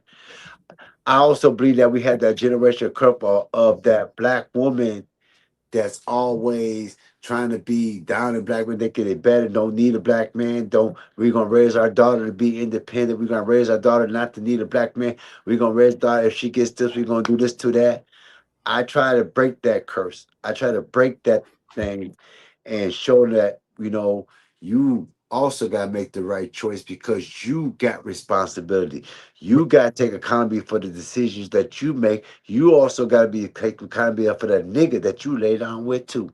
Hey, in Bay's Rage, I got a question for you. Yes. Who has primary custody of your daughter? The mother. Yes. That's why I fight a lot. Yeah. So that's what happens. But and when you said nothing against you. I'm talking about in generality. A lot of men who are out here fighting like yourself. Like shout out to you, man, for doing your thing. Yeah. But what and happens? Like you said all earlier, of that in them, and they go right back home to the devil. Like you said earlier, how there's multiple different people in their ear. Yeah. I noticed because, like I said, I spoke about how she had a kid before, mine, and she's an adult with a child. So my daughter's got a nephew. Get what I mean? So I heard my youngest daughter and my daughter tell me that they hear their mother and their sister talking in a negative way about me. And I looked at them, I just break it off real quick. And I'm gonna tell you, I'm a nasty person sometimes. Because sometimes you gotta fight nastiness with nasty. That's why I try to tell Watts. I tell them real quick, look at their baby daddies. Look at her baby daddies and compare that to me. And look what I do for you and look what they do. And while they talking about me, they should be praising me because I actually do what I'm supposed to do as a black man, as a father for you. And that's why let me ask you a question, though. Go ahead, Hank. Let me ask you a question. So you said she had a baby before you got with her, right? Yeah. Yeah, I was just going to say the same thing. Go ahead. What type of relationship did she have with the other one? Well, I know it's bullshit. I like I told Black Man on this show before. I missed like a couple of shows before we seen. I missed the red flag. I seen the red flag, but I ignored them. Put it like that. And we're from two different states at the time. Right. And we're from two different states at the same time. You got. I grew up. I was living in Chicago. She was living in Iowa. So you kind of, you know what I mean. and when we met, it was kind of weird, and then shit happened. You know what I'm saying? But I did see some red flags, and I did miss them when I shouldn't. And by the time I caught them, it was too late. Pregnant. You know what I mean? Yeah, I got caught slipping. Now you can't be mad. You got to be mad at yourself. I do. I take a lot of. I stand up as a man, take the blame for what my mistake, and that's why I try to make so that. How many babies did she give you? She gave you 2. Yeah, 2. That's it. I only got 2 kids. Damn, I only got 2 kids. 2 kids and 2 kids only by one woman. At least I can say that. Oh Lord. And you At least I can say I got 2 daughters by one woman. You know what I mean? But that one woman's hell on you. Oh yeah, but I know how to fight fire with fire because I got. You know how Tupac told. You know how Tupac told Biggie, I don't want if you and when we go to war, you told me get your money up. Well, I got my money up, so I'm ready for war. I always tell her, I got my money up, so I'm ready for war. That's her. I got a lawyer. When you get out of pocket, I got lawyers, and that's the thing that black man's got to do. To get custody of your daughters. Well, I don't got custody, but the thing is, I'm like my daughters my daughter getting an age where they could decide where they want to go, and they starting to see my oldest starting to see the bullshit that their mother's on. You get what I mean? I understand, but you can always push for that. Why don't you try to get it? See, that's another thing about us men. We say these things about the sport, but we don't ever try to get that custody.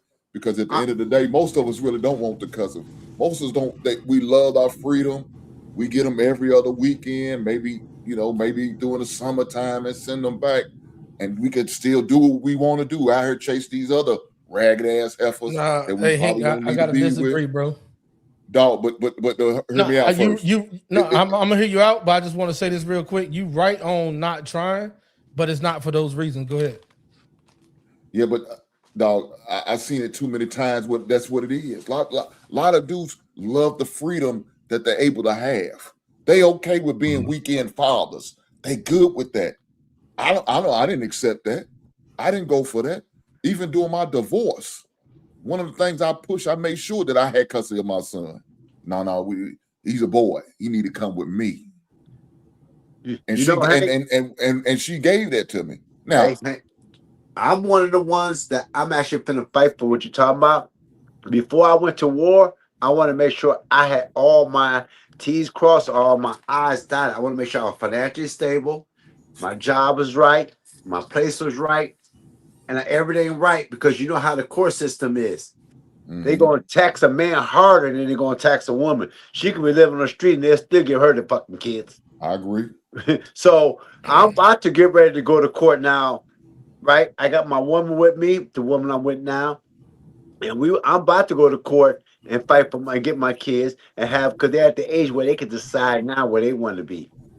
Get you a female lawyer. Yeah, get you a female lawyer. I just want to say, bro, hey, what you were just saying right there, and I agree with you, but not for those reasons. When I say the majority, I think is what 100 Watts was talking earlier, man.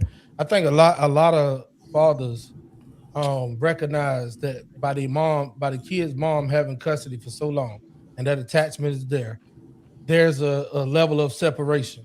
I'm not speaking for all. There is a percentage that you said they don't want to lose their freedom. They get them every other weekend and they get to still have a sense of singleness, right? But I do think that there's a level of guys who are not trying to separate that child from the core person that they've already attached themselves to mentally, spiritually, and physically. Okay. I think that's an excuse for not Max, it sounds weak to me. T-Max, look, here, just check me out. Because I understand what you're saying, but the reason I agree with Hink is like, so for me, I have 2 that live with me and I have 2 that I'm still trying to get. I know what kind of difference is going to be just bringing those other 2 in terms of like getting them up for school, getting them on the bus, dinner being made. Like now, like going to Walmart, like you got to actually do a head count in the fucking store glad now. You like, said that. Mm-hmm. So there is a level of inconvenience that is, I don't think inconvenience is the word, but we'll use it for this conversation, there is a level of inconvenience that does come when you become the full-time custodial parent, and men, for us, it's a whole lot easier for us to say, hey, look, if you just take custody of, let me just go work all these jobs, I'll make the money. But that's, look, man. Hold on, I don't feel like doing that shit every day. 100 watts. Sounds like to me, because you said there's going to be a big difference of them coming to you, right? Sounds like to me that you're the better parent for the child. But I wouldn't say that I'm a majority. No. I mean, in your case, what you just stated, you feel as if it's going to be a big difference them coming to live with you. Is you're the better parent, like they're in some sort of no. The statement that no. That's not the statement I was making. If I said that wrong, let me correct it. No. That's what I'm trying to ask clarity, bro. You good? So what I'm saying is that for my household currently with 2 children, my household is set up in a certain way. It runs a certain way. There's a level of efficiency. Adding 2 more, it throws that off. Let me ask you a question. So, if you and the mom, one mom, let's say one mom, if you and one mom had 2 children, okay, right, and then fucked around and had 2 more, would it throw that whole shit off like that? Yes.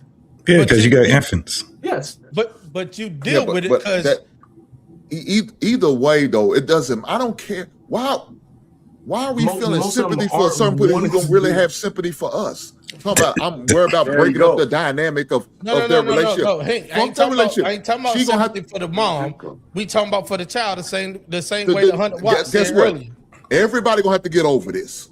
Yeah. Everybody gonna have to get past this. Because guess what? As a father, I'm not in that life no more. And why should I have to mentally take that emotional anguish and be okay with it? But she's okay with sitting there. Now, well, dog, you sitting there saying I'm not going to do it because I don't want to. You said you worry about the dynamic of the child, of the child, no. right? I agree 100% with what you said. I'm open to breaking all that shit up and letting the whole cat out the bag so the child can see the real life. Dog.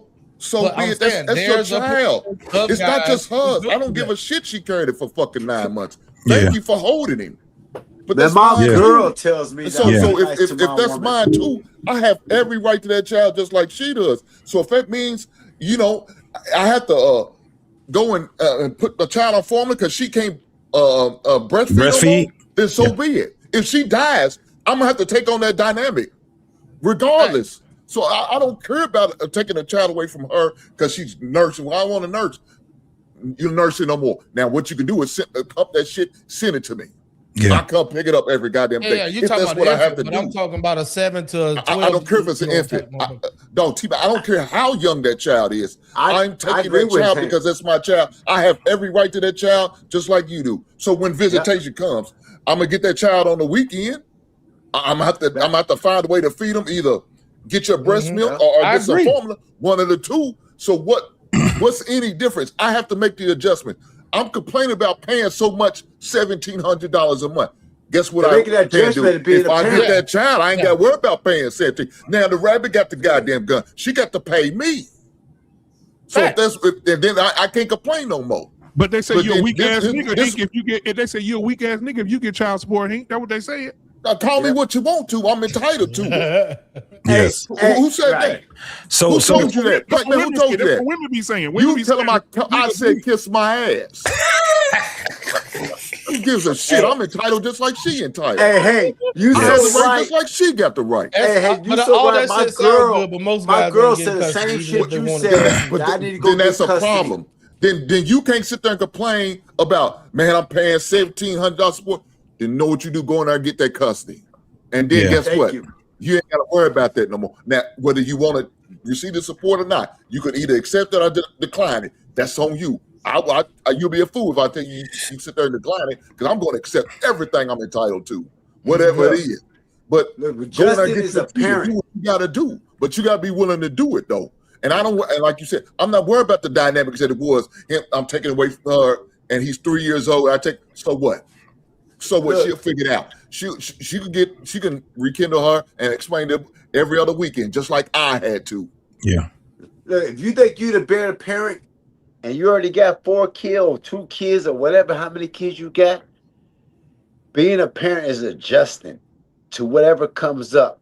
So if you think you're better off taking care of your kid than that woman is, then it's best for you to do that, because your kid's gonna come out better. If you think you're gonna make your kid grow up better, because your parent, as a father and as a parent, it's your job to make your kid better.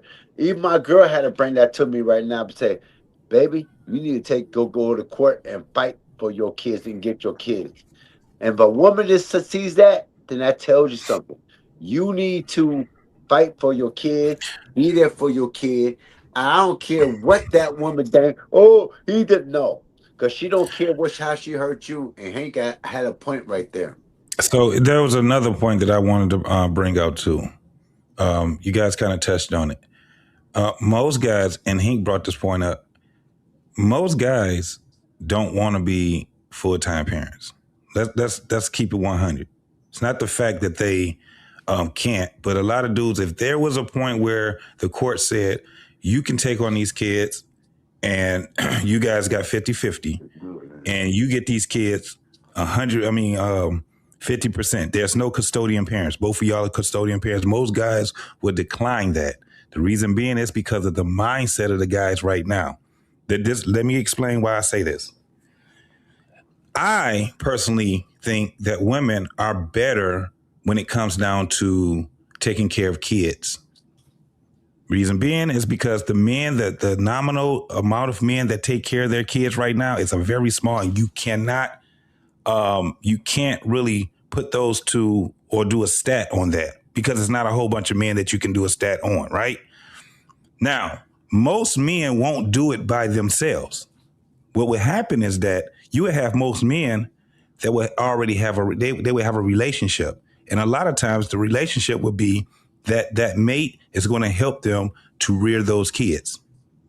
That's where you would see more men marrying. You would see more men in relationships, because it does go to a point where these niggas you got to get out there and get that bread too. So we got to figure it out.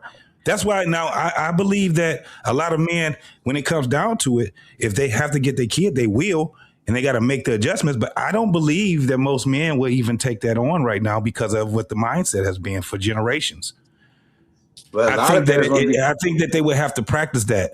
It goes to the same thing with 100 watts, because you got to still also remember that we're not just talking about one child. We ain't talking about one child. It's at least 2 children. And then you got most blended families that's out here. So it's the same thing. When she out here struggling and shit like that, and she's putting you up on child support. Now, what I do believe is that most men will start, if you have more men, just as many men as it is women that's taking care of their kids, guarantee these men be putting their ass on fucking child support. You know why? Because now she's out there and she's really throwing that pussy from the free throw line now. I bet you the system changed then. It'll change. Yes, the system will change, because now it's not in theory anymore. But now motherfuckers actually have to do the same thing. It's a nominal amount of men that take care of their kids 100%. And the ones that do it, they doing a great job. But if you had more men doing it, you would see a lot of men failing at it, because a lot of these men are not good at taking care of their kids like that. Most men probably only need to have every other weekend and on the summer times and shit like that. It changes their lives. So you basically say I had my oldest two. Facebook I had my fathers, oldest two by myself for 8 years. Did I have a little help with a sister over here? I'm talking about blood sister that lived across town, helping me pick them up when I couldn't get off work on time and get them from daycare before daycare closed. Yes. Did I have help? But like, you're trying to tell me that if most guys had an opportunity to get their children in their full custody, they'll decline? Yes. That's what I'm saying. That's crazy as hell. That's what I'm saying. I don't know. Are you saying? Unfortunately, I think so. I really do think so. And the reason why, because they were so used to. Let me ask y'all on the panel. Would y'all even in a married dynamic, right? Even in a married dynamic, the kids was mostly with the mothers anyway, right? The mother was more so. So imagine now he's got his freedom. He's by himself. Now he's like, man, I got to find me something out there to get up on. You know what I'm saying? So he's going to be using time to get up on something. Then when I ain't, I'm going to work and get this little extra money, make this overtime money. So I can pay this little support and still don't be cutting into my bills and my extracurricular activities. So yeah, most of the times I think they will. Now, if they're forced to because of traumatic reasons, they're gonna do what they got to do. But just voluntarily doing it, I don't see it like that. Unfortunately, would y'all on this panel decline? No, I'm gonna take care of my kids. I got my son.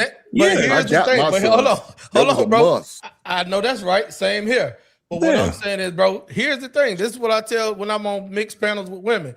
It's always the motherfuckers on the panel that's the exception to the rule. But then we're gonna say everybody else out there would decline. No. So T-Max, me giving me and I don't know how much context matters in answering your question, but for me to be in my 30s, saying no, I wouldn't decline is not an answer that I would have given you 5 years ago at 25, 26. Oh, so we talking about so when he said this generation, he talking about the young kids. I'm just saying, no, because JT specifically made a point and was talking about the mindset of men. And what I'm saying to you is that for me to be in the space now, to be wanting for my home to be open for all of my children to be living together, that took work for me to get to that mindset, to consider that, to be in the space, to actually want to be involved in the day-to-day. Because I was definitely one of them dads where I go to work, I come home, let me see your homework, I give you a hug, tell you I love you, read you a book, and go to bed. And that was the most, that's our interaction. Now, how tall are you? What size your clothes are? What you like to eat for dinner? Your mama know all that. I don't know all that. But now, because of the mindset that I have, I'm into it differently. But that's what I was talking about with most guys. So T-Max, this is what I'm saying. Let me just say this, and I'll let you guys get it. What I'm saying is this. First and foremost, the children should be a byproduct of your marriage. And a lot of motherfuckers ain't doing it. That's why I said with the men. The thing is that the men, the mindset it used to be, or it still is for some men. I get married to this woman, and then everything else is the byproduct of what our marriage is. To be a single dad is not ideal for any man. Facts. That's why I say no. I mean, because of the mindset. Ain't no man trying to be a single dad and shit like that. But if it comes down, that's why I said they would decline. But if you talk about somebody that have a stable household and they got, and things like that, now that's where it comes down to them. You talking about dudes that had kids outside of marriage, baby mama. Okay, I get that's you. That's 70% of our population. Wedlock, yeah. So I'm thinking personally, but I'm looking abroad at majority of guys. But what I'm saying is that if everybody on this panel saying if they had the opportunity to get children that was living outside their home and they had every other weekend custody, and now you had the opportunity to get your child as full time, we will all say we wouldn't decline. But are we all saying that those kids came from marriage or baby mama type shit? Baby mama type shit. You see T-Mac, but you really my kids came from marriage. Yeah. Mine came from marriage. My son came from marriage. But you gotta realize something. You're talking to a different kind of panel of men here. Everybody basically here is either. I mean, we basically care about our black community, so we're all gonna say we want to raise our kids. So we're exception to a lot of that rules that what you're looking at that like 1 to 5. You get what I mean? With like most kids is like what AJ JT said and Hank, where most kids want to be, most fathers, most of the black people want to be like Facebook dads, Instagram dads.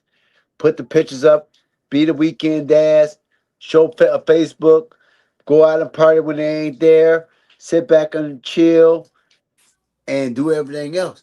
I say maybe more like 3 out of 5 fathers want to go out there and be party and don't want to take custody of their kids. It's probably like 2% that wants to, like us here, want to be more hands-on, take care of our kids, do what we want to do, be productive, show our kids what we need to show them. But most is like what y'all say is most parents just want to be weekend because they don't want to take that responsibility of going to school every day, going there, pick up the kid when they're sick, taking that PTO off because they got to stay home with the kid for 2 or 3 days because the kid's sick. Most guys don't want to do that because now they're cousin into their pussy time. No, right. But that's because of the single culture thing, the single parent culture, the baby mama, baby daddy culture. Men we're stabilities. We're built to build a foundation for our children to be stable. And we understand that. And we already understand it takes a woman and it takes a man. We're not the ones that's saying, fuck these hoes. You know what I'm saying? But because when we're younger, a lot of us been growing up in that baby mama, baby daddy culture, we have the ideal of this shit ain't gonna work. I'm with her for a minute, but shit, this will end, right? And a lot of times it ends once she's pregnant or the baby, or she had the baby. And now guess what? Now you a baby daddy. Now that's your baby mama. That ain't your wife. That's not a person that you build in a household. So everything is on the outside. It looks like you got mismatched shoes. You know what I'm saying? And then it might be a blended family you in and all kind of shit, man. But that's what I was saying. I got a question real quick though, to that point. So with saying that, do y'all believe that if there was no child support system at all to hold men accountable to pay for their children, do y'all believe that most men would say, fuck them kids, I ain't paying nothing? No. Yeah, I do. No, I do. I think most men, especially if it's baby mama, baby daddy culture, a lot of niggas would be like, because they don't. Even if it was marriage. Yeah, a lot of these niggas end up having babies with women that they don't like. So you saying that most men don't give a fuck about their kids? They wouldn't. Yeah, they wouldn't give a fuck about their kids. That's all I needed to know. Y'all saying that most guys don't give a fuck about their children. Yeah. I don't know. I think that most guys would take some kind of responsibility. No, that ain't how I put it. Y'all just said if most guys had the opportunity to get the custody of their children, whether it came from marriage or baby mama, they'll decline. Then you said if there was no child support system, I'm just going off of what y'all say, bro. That's why I asked questions. Because if it wasn't a problem, if there was no child support system and they had no obligation to be held accountable to pay, they'll opt out. Yes. So you saying that most guys don't give a fuck about their kids? Yeah. Okay. Yeah. No, JT, it ain't what I say. It's what No, I didn't say it's what you say. I said okay. I can't answer for JT, but I've been telling you the whole time straight up, yes. Yeah, you've been saying that, but JT keeps saying if that's what I want to say. JT riding the fence. No, I'm not riding the fence. No, I'm not riding the fence. JT, you ride the fence because you kept saying if that's what I want to say. Let me finish what I have to say, and then you'll see why. Why do you think they have the fucking child support system right now? That's the reason why they got the child support system, because a bunch of motherfuckers was leaving their kids illegitimate. So I'm not saying the way that you're doing it. No, I'm saying I'm actually agreeing with you. But my point is they have a child support system. It didn't just come out of thin air. It was because motherfuckers was neglecting their fucking families. You're right. And a lot of us good men got caught up. But a lot of us good men get caught up in the wash. That's all it is. That's all it is. They overcorrected. I'm just glad we got that out there. That JT and he think that most guys ain't worth a fuck, and they say fuck them. I stand on it. I don't think that's society. I don't think that either. Rage. Yeah, I think most men would take their responsibility. No, they don't gotta deal with that baby mama drama. Explain to me how did the child support system come to about? Oh, we know how the child support system came about. But that's in the past. That's like saying how this civil rights or something like that. Because of what? I understand. But I'm saying now, I think more men are more responsibility. That may be the case. No, listen. It was because of what? Because lack of men taking responsibility. You're right. Yes. It came about because of if you guys are arguing that most men wouldn't, it's only in theory with y'all, right? Just like it'll be in theory. That's why we say in theory, no. One of the reasons I would say in theory, no, because they ended up overcorrecting with that system because niggas have left their family. Facts. But JT, let me ask you a quick question. Nowadays, do you see more kids sitting down with more men? I'm sorry. Do you see more men interacting with their children? I'm talking about like not just on social media. I mean, that's where you'll see it, but in your families or friend circles, interacting with their children, showing them real love and emotion versus back in the day with motherfucking calloused up, greased up hand daddies that was working as mechanics or carpenters or whatever that'll come home, like you said, or somebody said, look at their homework real quick. If that, go to bed, kiss them on the forehead, and disappear until the next day and do it all over again. Do you see more men interacting with quality time with their children than back in the day, and way back in the day when the child support laws was made? So, okay, I'll just say this. I don't know about back in the day because I ain't seen it back in the day. All I know is how the shit came about. So I didn't see that. I was born in the 70s. That shit was before the 70s. Now, yes, I see men interacting a lot, and especially black men interacting a lot with their kids. I also see a bunch of capitulating ass men too. I see niggas is out here that don't have a voice. They're doing what the women want them to do. The system want them to do. So although that they're right there with their kids, their voice don't mean shit when it comes down to the mother's voice. And hold on. And then what do? I got a question for everybody. So what happens in this situation where the kids are with the mom the majority of the time, and you do want to spend quality time and spend time with them and all this other good stuff, right? And the kids have become, have become reckless. And they got a bad mouth. They got an attitude. They talking like they talking because they able to do this around their mama. And then they come around you and they want to cuss and throw up the middle finger and do stupid shit, and disrespect you and be like, I ain't got, they act like shit. I ain't got to be here. You know what I'm saying? Like, what do you do? It's a lot of men deal with that. That's why a lot of men say, fuck them kids, because the mama didn't ruin them. Hank, you just said most men say fuck the kids. I don't know what just a question, Hank. I'm asking the question. What do you do with those kids, Hank? What the Now mama didn't ruin them. What the mama didn't You ruin failed them as a father. You failed them kids. Thank you. You failed them goddamn kids. As a father, you failed them because you seen the progression as it started to go in that direction. Why didn't you step in and say, hey, send them kids to me? Why you didn't correct it then? But you know why he didn't? Because he was on the stance of fuck them kids. I'm still gonna work and get this money, the overtime, and go out and party, hang out, go on trips. And when my weekend come, I'm gonna be back here chilling, sobering up, hanging out. You know what I'm saying? Catching up on some shit. And then as soon as they leave on that Sunday night, on that Monday morning when you drop off to school, I'm right back out in these goddamn You forget all about that. Because he's saying fuck them goddamn kids because he don't love them kids. Look at them. We proved it up here earlier. When some people talk about I pay support, but I ain't paying no more than just the support. Them you goddamn kids. You already saying fuck your kids already. Well, go ask your mama for that money. You saying fuck them kids. Right then and there. Whether you think you saying it or not, you saying it without saying it. Part-time parenting. I know you supposed to get that money for the support, and hopefully she keeping a roof over the goddamn head so they not homeless. So at least she's doing something with that money. Okay, cool. Daddy, can I have $20? Nah, fuck you. Go get it from your mom. You said fuck your kids. That's what you're doing. So T-Max, that's exactly why I say no, what I ain't want to say it. Goddamn. I didn't say you said that. I didn't say you said it. But that was the sentiment up here. People will say that. They taking that that's shot. the case. You saying fuck your kids without saying it. That's what you're doing. So hold on. So I said to a certain extent, and let me tell you why I said it.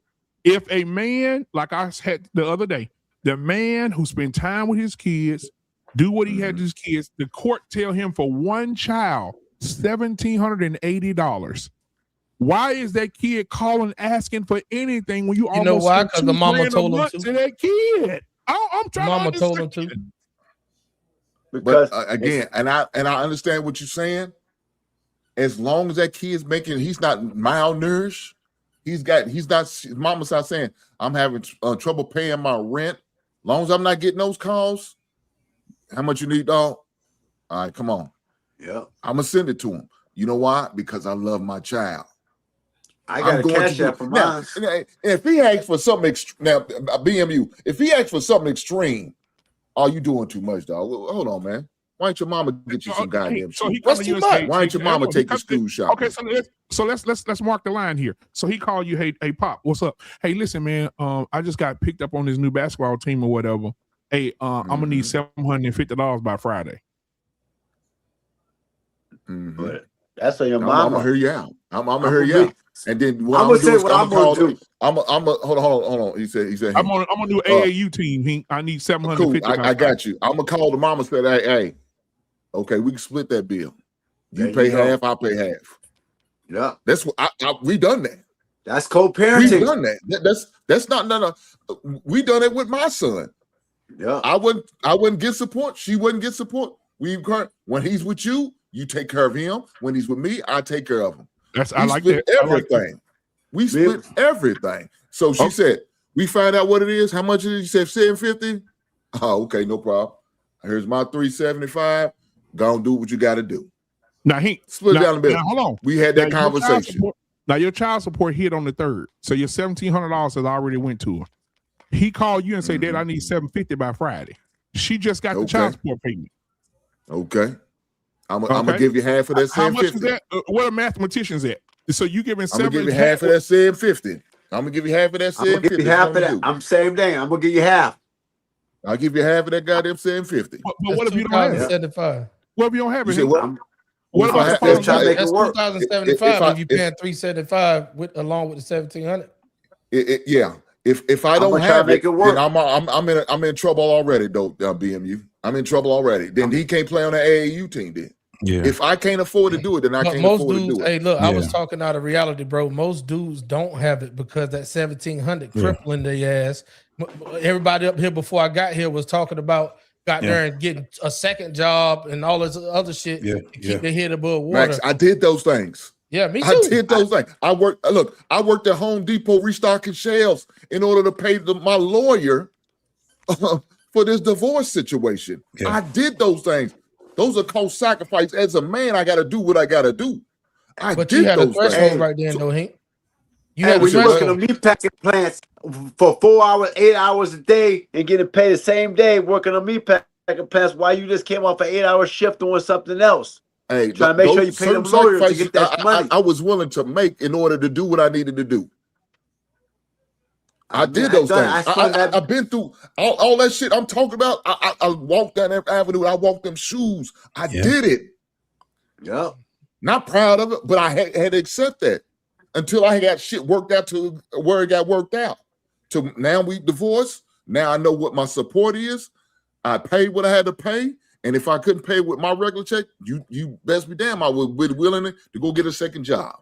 So if that's what I had to do. So let me ask you this. So I'm gonna go back to what I think Beige Ray said this earlier when he was talking about Chris Rock's joke. Chris Rock said a man is only the only thing that is unloved unconditionally is women, children, and dogs. He said a man is only loved based on what he can provide. And I think that even when it comes to children, let me give you this, Hank. I know that you're a man up, take care of your business. But I'm talking to the men out there who are dealing with baby mamas who are first cousins to the devil. And they say, and you'll get conversations and you'll get things like, you'll tell your kid, I can't afford, you can't be on the AAU team. And she's in the background, just hang the phone up. I told you he wasn't going to do shit for you. I told you he was a deadbeat. I told you your daddy wasn't shit. And now she didn't put a narrative in your son's head that you ain't shit and you can't provide, even though the $1,700 just hit the account. You remember 100 Watt said a while ago before he got off here that he done count that now he counting up 2 or 3 times where his dad done fucking blew him off. Like when 100 Watts was up here a second ago, he said, after you tell me you can't get me that, go back to my mom. Now I'm counting up to 2 or 3 times where you a fuckboy. You know what, fellas? But see, that's why you put sit your kids down and sit there and tell them, look, ain't no real. This is what I'm doing. Hold on. There's no real answer to it, right? That's why we got to stay solid to ourselves. That feeling sorry for yourself shit, or you know what I'm saying? It makes you grow up and to be that man that you stay solid. It goes to the same thing. If you ain't got that money and your son is going to the AAU or whatever it is, at the end of the day, that's your son. I understood exactly what 100 Watts was saying, but I'm glad that you guys bring in balance to this, right? If you can't pay for it, you got to keep it 100 with your son. You ain't shit at that moment, JT. Right. You not, because look, I already said it earlier. Your voice is low. It's been drowned out. So the only thing you have is your word and your bond. The only thing that the kid is going to look at anyway, if you say that you don't have it, you don't have it, because mom can say whatever she want to say. You still got to be a solid individual when it comes down to it. You dig what I'm saying? You still have to be able, if you're going to be there and you're going to be there for that child, all that other shit, I think you owe them honesty. If anything else, because that money shit, that shit comes and goes. Now, this is the thing also. I just know dudes like you, BMU, and T-Max, you sound like a dude that's a stand-up guy when it comes down to it. I just believe in Hank. I believe you guys just gonna make it happen. Because you know, especially you got a son, and you know he really want to be on that team. I just believe you gonna make it happen. I'm gonna make it happen by having a conversation with his mom and say, "Hey, listen, that 1750 just hit, homie." Yeah. But that was what Hink said. That was what Hink said. He get on the phone with her. Hey, yo, this is what, because this is the thing. His voice won't be drowned out because he's talking to her and he's talking to his son also. Right. I talked to your mama. This is what we got about to do. This is the money that I could come up with. She said she got the other part. We about to make it happen for you, right? That's just what it is. Man, it's no real, I'm telling you, dog. Out of all of the things that we all are saying right now, there's no real answer other than if you going through it or if you've been through it. We kind of gotta, you know what I'm saying? It's just fucked up, bro. But we gotta stay solid. We gotta stay solid to our children and ourselves, man. Black man. Ambitions, what it is? Ambitions, Zoe Farida 101. Man, thank you so much for becoming a member of the channel. I appreciate that. I appreciate that a lot. Salute. I want to just take a moment for Hink and JT and the Beige Rage, T-Max, Beans. I want all of us to take a moment and talk about the majority of the baby mamas that we're dealing with. Now, there's a minority of women who, like Hink, can call her and have a conversation with it. But there's niggas out here that don't even have their baby mama phone number. She didn't change their number. Don't want to talk to you. I was going to go there. Talk where? There are women out here that say, I know niggas that say, hey, talk through the kids. You call their phones. Don't call me. There's no contact with me whatsoever. Now, we talked about that too. Yeah, we got to have that conversation because there are baby mamas out here that don't even want nothing to do with you. And they're telling the child, your daddy need to take care of you. Call your daddy for that $750. Call your daddy for your shoes. Call your daddy for your school clothes. And then they'll call you and ask for it. And you be like, well, son, I need to have a conversation with your mama. Ain't no reason for me and you to talk. That's your child. Talk to your child. You see what I'm saying? As soon as you tell her, baby, I ain't got it, what is she going to say when he hang the phone up? I told you your daddy wasn't going to do shit. And guess what? That's cookies. That's brownie points for the other nigga. Oh, yeah, he said he couldn't do it. Hey, don't worry about it, baby. I got it. I'll take him and go get the shit. You know. Yeah. You know, black man. No. Let me put this one in. Hink. This is gonna be a good one for you. I don't know if you heard this one yet. She got the man, and shout out to Eat a Man. Oh, stop, JT. I'm sick of this. I'm sick of it. I'm tired of people saying, and CB Bailey, I thank you for being here. I'm not gonna say nothing bad about you, baby. I'm talking about your comment. $1,750 has to cover child care, a portion of rent. Baby, paying rent is part of being an adult. Yeah. Why do I have to help you pay for your rent when the kid come over my house and nobody helping me pay mine? Thank you. Yeah, that shit wild. Yeah, man. It's my house, you help me pay my rent, fool. So I want to point out the foolery. Yeah. They go over to their mama house. A part of the $1,750 got to pay her lights, her water, rent, insurance on the car, part of the car, no whatever. They come over to my house. I'm paying that over there. They come over to my house. I'm paying the lights, the water, the insurance. I'm paying. You taking care of two households. Taking care of two households. Two households with another nigga in the other one. With another nigga in the other room. And then they're playing the game. Hey, man, I told you I need that money for work. Did the nigga send it or not?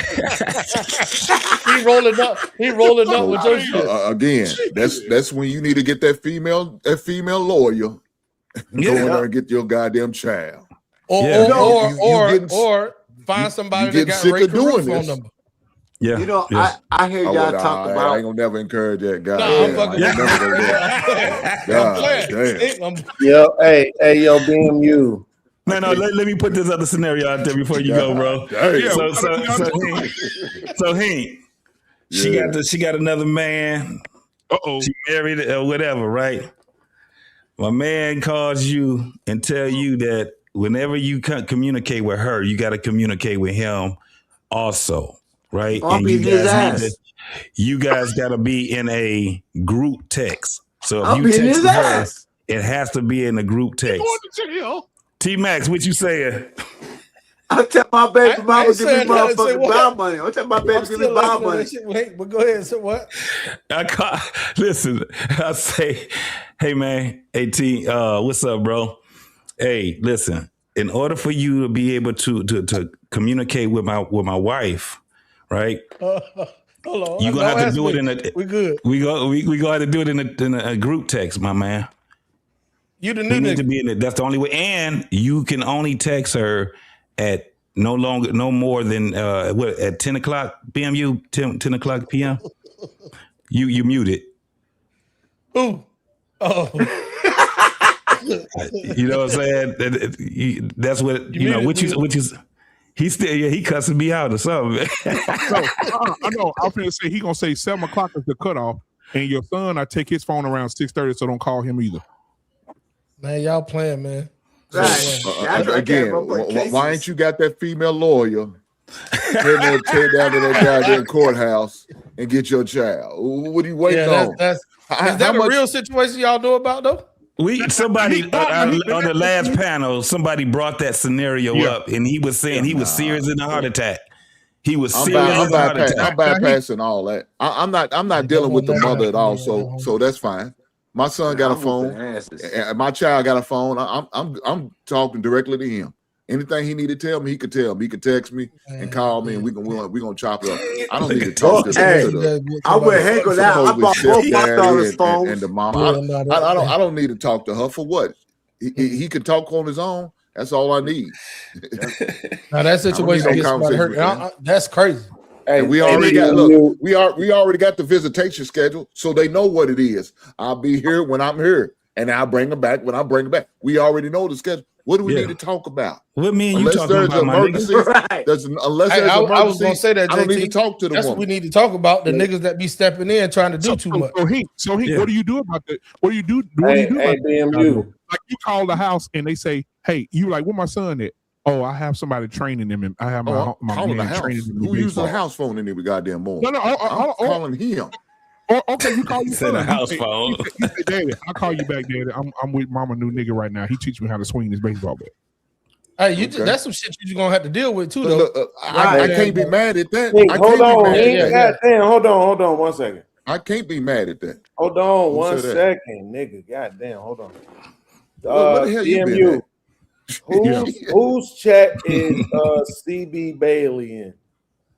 CB Bailey. Bailey. Mine. Yeah, that comment that you just put on screen. Whose chat is mine? Mine. She yours. Do you do bounties, chat bounties? Why are you trying to get out of here? Yeah, I was gonna send you $2 to get out of here for $1 a day. That is the most disrespect. Yo, that is. Hey, who talking right now? Yo, I was chilling, right? Well, look at it like this: it's 5 faces on the panel, and you don't see them moving, right? So, Hey, look, Beans, you've been talking to them niggas for 30 minutes. I was gonna make a joke earlier and say you was fucking AI because all I saw your head was shaking like this. The whole time you've been up here, I've been wanting to say that, bro. But now I get it. You clone. No, it's not AI. That's actually me. So right now, in the state of Texas, I just looked this up.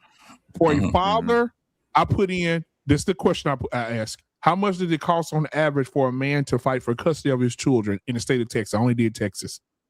It says here anywhere between $19,000 to $40,000 in Texas. Yeah, fuck. Do what you got to do then. Do what you got to do. It's worth it. Hold on. All the issues. How many niggas running around with $40,000 in their pocket? Not a lot. You got payment plans? But let me say this: is it going to, in the long run, will it be worth all the shit all the examples y'all just gave? Is it worth it? Yeah. Now, if it is, then do it. If it's not, then keep letting some old other dude come in your house telling you what to do and how to visit your children. Either he gonna raise your children, or he gonna put the belt to ass on your child. If that's what you want, then that's what you better accept. Or I'm not doing that shit. I agree with I'm you, not but doing that. the reality is most dudes Hey, can't. JT, this motherfucker I won't don't be know black why man. y'all If pretending like it's that's me, not an it won't be black man unfiltered no more. It'll be black man in We prison. gonna have to grab ankles and accept. I'm going to jail. Shit, I'm definitely going to prison. Motherfuckers gonna be grabbing ankles and accept it. Man, I wish a when I nigga first will came call back, me I and tell have me some enough. shit like Hey, that. BMU, when I first pulled back up, you brought that comment up. Did y'all read it out loud? Yeah, we read it out loud. The 1750. Yeah. Yeah, I So addressed did y'all didn't He take that addressed as it. He addressed it. She Yeah, said, he addressed it. She said, my daughter's child's dad is not in the court system. He weaponizes money against her. He doesn't want her, but he doesn't want anyone else to have her. He doesn't spend any time with the children. Right, but see, this is what you just did. You just tried to deflect to him. Now we want to examine that comment, right? Because she said 750 has to cover childcare. Oh yeah, I addressed it. Rent and other expenses, right? So it's like this though. If it's supposed to cover a portion of it, don't that mean you should be covering the other portion? Yes. Right. So what she's trying to make, because I could be wrong, but it sounds like she's trying to suggest that the 750 ain't really a lot. No, the 1750 ain't really a lot, right? 1750. Right, the 1750 ain't really a lot. But the problem with that argument is that if you're paying half of everything, it would be. Yeah, it won't. Not what's 1750? What happened 1750? You know how much child care is now? That's about $2,100 a month right now. Child care. Shit. $2,100, dog. I look down at the floor, shit your ass. For child care. A month. That's the average child care right now, $2,100. So even half of that, that's what? $875. $1,050? No, I was telling Ray. 1,050. That's 1,050. So that little 1,700 gonna get eat up real fast. Yeah, it won't cover child care. That nigga said little 1,700. God. Yeah. Damn. It won't even halfway cover that child care, man. So now, who fault is that? But that's what I'm saying though. What's the? Just like Bing said, it's y'all fault. It's the parents' fault. Ain't no y'all fault. Nope. The fuck? Y'all had that motherfucker. Y'all had that motherfucker. No, it's y'all. She had it too. Y'all making the decision to put that. She had it too. Did you not hear me say y'all? It means both of y'all. It means you and I. Y'all, it's y'all fault. Y'all had that little motherfucker with that demon ass heifer. You should have got that heifer. Hey, Hank, what's the average monthly child care? You said what? What's the average monthly child care? $2,100. Okay, so 1,100 of your 17 gone. Yeah, but see, you said average. Average is not a good stat to use for that. Median would be a better stat to use for that. Huh? What? Median would be a better stat to use because average, they're going to include some of the higher places, and that's going to mess the average up. You see, the best thing to use would be median, right? Where you say, okay, this is the median, so half the people paying less, half the people paying more. Because I know it's 2026, you know what I mean? But still in all, 2 bands a month, that seems like about maybe $400 to $500 more than where I was even thinking that. And I was thinking about it on the high end of it being like $400 a week. Well, it's about for a kid down here in Iowa without disability, and that's over 3 years old, it's about $2,100. So, I mean, what the fuck is going on at these places? They charging them for the lunches or some shit? Or they charging that's them because the government. That's because the government took a lot of assistance from them, so they took got a lot of the subsidy. So they're not getting as much money no more like they used to do. So now they got to hit us. There you go. Yeah, put that in there. That make it make more sense. And a lot of that is back in the day, I was paying $250. Right. But hey, y'all, a lot of that's coming from before and after school care. That means you get to drop them off before school. They take them to school for you, and then they pick them up from school and wait till you get off work. Right, and that depends on what age group you in, and it depends on what you got to do with disabilities. Especially if you send your child to pre-K, you got to pay for that in some states. Yeah, you know what I'm saying. And then they might not even go the whole day. It might be just a half a day. And so now you're paying for that, and you're paying for child care. And I want to bring this into the conversation. My neighbor, bro, listen, I had a Hispanic neighbor in the house with him. Guess who lived in there? His mother, his father, his wife's mother and father, right? I don't blame him. All the kids, when he go to work every morning, she was having baby after baby. You know, them Mexicans, they get down. And she had them infant babies and little toddlers running around. Guess who keeping them kids? 4 grandparents. Grandma. They don't get wore out. 4 grandparents are keeping those babies every day while he's out working, while the wife out working. They come home, the grandmamas then got in the kitchen and cooked. The granddaddies that went outside and mowed the yard and trimmed the hedges. You see what I'm saying? I work with a lady. Most of our people ain't even motherfucking sitting at the same table at reunions type shit. Exactly, bro. I work with an Indian lady that says after we have a baby, his mom comes and take care of us for 6 months. Though. We got, and then after the 6 months, you're right. The mother-in-law come and take care of me for 6. That's that individualistic mindset, though. That's that individualistic mindset. That's the reason why we suffer like that. Yeah, exactly. I agree.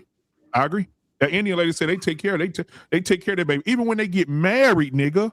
When they get married, she said when they get married, they go stay with their mama and she go stay with her in-laws for 6 months. No bills have to be paid. Everything they bring in goes into a bank account. Then she said after that 6 months, they go stay with her mom and daddy for 6 months, stack their bread. For a year, they don't have no expenses and everything they make go into their bank account. So when they move out in a year, they got what they need. Niggas ain't doing that shit. They're not. Hey, I just screenshot. That's a whole different conversation right there. Why niggas ain't doing that? I shared it with you. You see it? You screenshot what now? I screenshot the data on the child care for the national. So this is what I was saying. So this is the national, right? And then it's the median, right? Which means half the people pay more, half the people pay less, right? But you see how infant care is so much more than toddler and school age, so it drives the average up. You see what I'm saying? So that's what I said. And so just like even when people are paying more in those other spots, like you might have a place that's top ranked. So now people sending them kids to the top ranked schools, they charging you even more. They might have a waiting list and everything. You see what I'm saying? So it kind of skews it. But you see, when you do the median, I gotta go. Okay, we're around baseline between 900 and 1,200, right? It's starting to make more sense. I'm good with that shit now.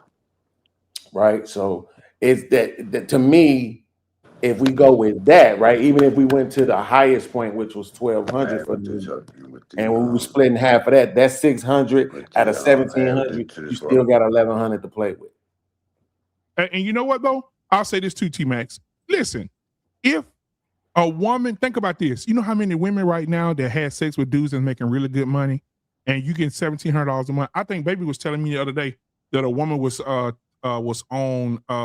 Instagram or something talking about how many different baby daddies she got, how much she get per month from each dude. I think it's like $1,200 or some shit for 4 kids for each kid a month.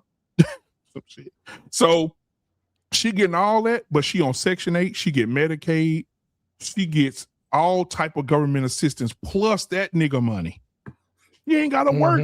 If you add up what she making a year, do that. 4 kids, $1,200 a piece. Yeah, that means she don't work and she cutting out all that daycare shit we talking about right there too. Wait a minute. Pull up that lie. 1152 from Stacy. She just lied. Newsflash: if you're getting health care, food stamps, and medical, you automatically have to apply for child support.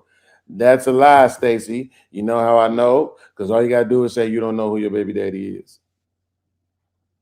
That's it. Oh shit! Yeah. But how many women gonna lie? Not a lot.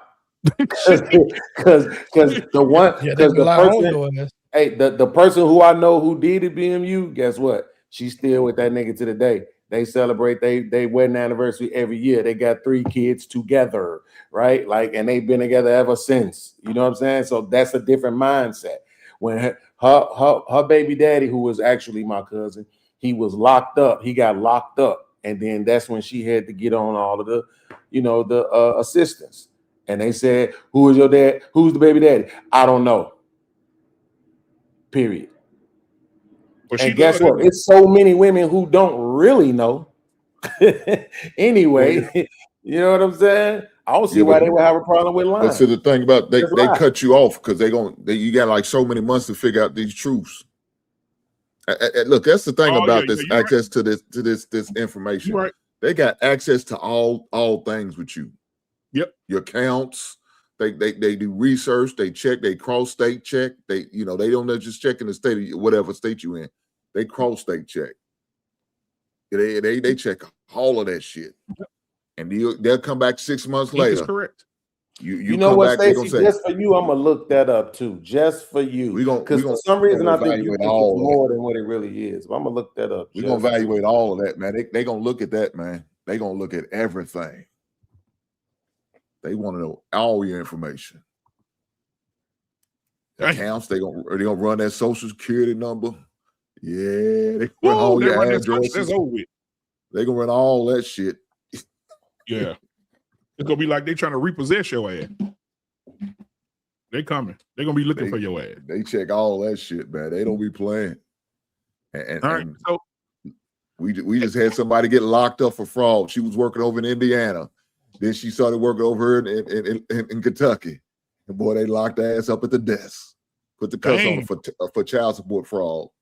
She was lying for folks. Damn. Locked her ass up. Well, hey man, so listen, this is the end of the show, man. I just wanted to thank you for coming up. Hink, man, we having the show Friday, man. If y'all want to come up Friday, we're gonna talk about self-defense and what that looks like for a man who is being physically abused by a woman. And we're gonna talk about the situation about our children, with everything that happened with Carmelo today. They got 18-year-old, just turned 18 years old, got 35 years in prison. We're gonna talk about just self-defense and is there a gray area, who can and who can't? Because I remember very, very, very clearly the young man who got drunk, got in his daddy's truck, driving down the road crazy, ran into a church van, killed 6 people, including the pastor, and they gave him affluenza because they said he didn't know right from wrong. And the same judge, 3 months prior to giving that kid affluenza, a black kid in Mesquite, Texas, was fighting another kid at school, and he punched him in the white kid. They were squabbling, and he hit the white boy, and the white boy fell and hit his head and died. He gave that boy 19 years. And to that, I'll say the same damn thing I said about the women. What else do you expect? Yep. So we'll definitely going to talk about that on Friday, man. Because I don't think the kid should have got 35 years. God damn, that's crazy. That's real bad. I mean, because they gave him years like it was premeditated. He just playing. He got up that morning and said, "I'm finna go stab me a white motherfucker today." Like it wasn't premeditated. The man had a utility knife on him. He feeding 2 big ass white boys, 2 country fed ass tree log carrying ass white boys, and he defended himself. Clear point blank, period. You think they're gonna appeal? They should. But they said they trying to, based upon the fact that the DA excluded 3 of the black women that were supposed to be on the jury based upon the fact that they were educators. Yep. Yeah, they held a bias. And a lot of people are upset because there were no people of color on that. Hey, that's something I talk about. I'm gonna join y'all Friday if you'll have me. But that's something. That's something I talk about because that's our fault too, though. You know why? Because we bought into. I'm talking about the masses. We bought into the fucking minority standpoint, and that's how they got us. Like. They don't have to have black people up there as long as they can say, because it's I just found this out. The jury of your peer shit ain't what I thought it was the whole time. Right. You understand? That's just from the community that you're around and the pulling pool. That them bitches could be all white folks and don't have nothing to do with your ethnicity or race or age group or none of that. as long as they pulling from a certain pool. But here's the thing. The what does that say? I'm a person of color and I'm gonna address it real quick. Hold on just a second. I don't give a shit. You don't have to give a shit. You could be a person of color. Coons come every day. All I'm saying is this. I don't see you white. I don't see you black white folks, right? I'm gonna call you black whiteikins. I don't see you black whiteikins talking about Kyle Rittenhouse. I don't see you blackins talking about the boy that went and shot the church up and killed all those people. I ain't get no outrage from you niggas. I ain't get no outrage from them niggas after even when they caught this nigga. The police took this nigga to Burger King because he was hungry and fed him. We don't talk about that. We don't talk about the affluenza kid who went, got drunk and got in his dad's truck and killed 6 people. We ain't talking about the white boys. We're not talking about these white boys are way more violent than the black boys. Way more violent than the white boys. Go look at all this major shit. Who shot at the president? Who was sitting on top of it twice?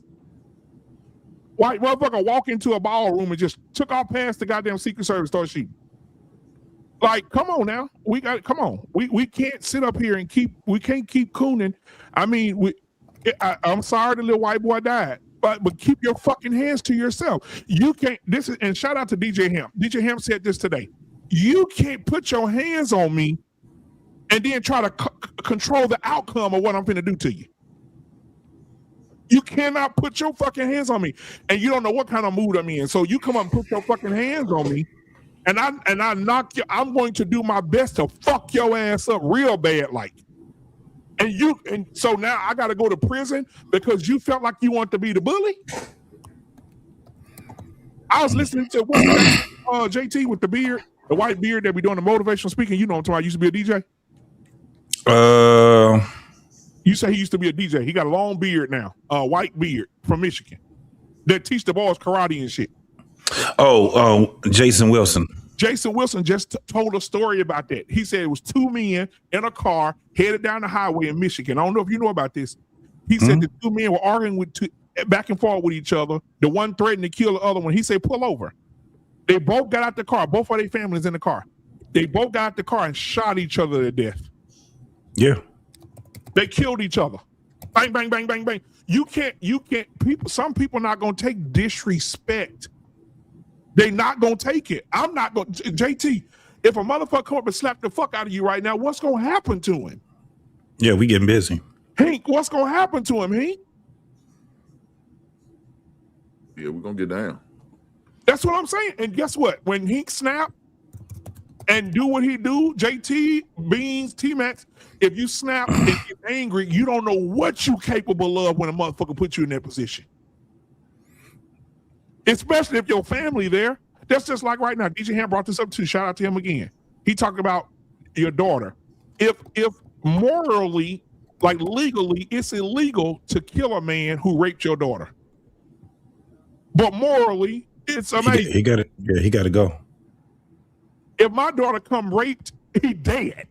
Yeah, he got to go. I don't give a fuck about no law. I don't care what he said. If my daughter get raped by this motherfucker, he dead. And he dead. There's no reason for, I don't, it's my, whatever, today they had people defending, that's the law though. You have to follow the law. If he raped your daughter, call the police, do it the right way. You crazy. I don't know no man, Hank, I don't know, Hank is a good dude. Hank, I can't see your daughter coming to you, breaking down to you, on you, down, grabbing your ankle saying, Dad, I just got brutally raped by this motherfucker down the street. And he's still down in the parking lot putting his clothes on. Hank, are you gonna call the police and have the police deal with that nigga, or are you gonna kill this nigga? I'm gonna visit him. Exactly. That's what I'm saying. Like, you don't know what a person to do when you put him in a bad position. That boy was in a bad position. 2 white boys who thought they was bad want to hem the boy up and say, if you don't move my not 10, we're gonna beat your ass.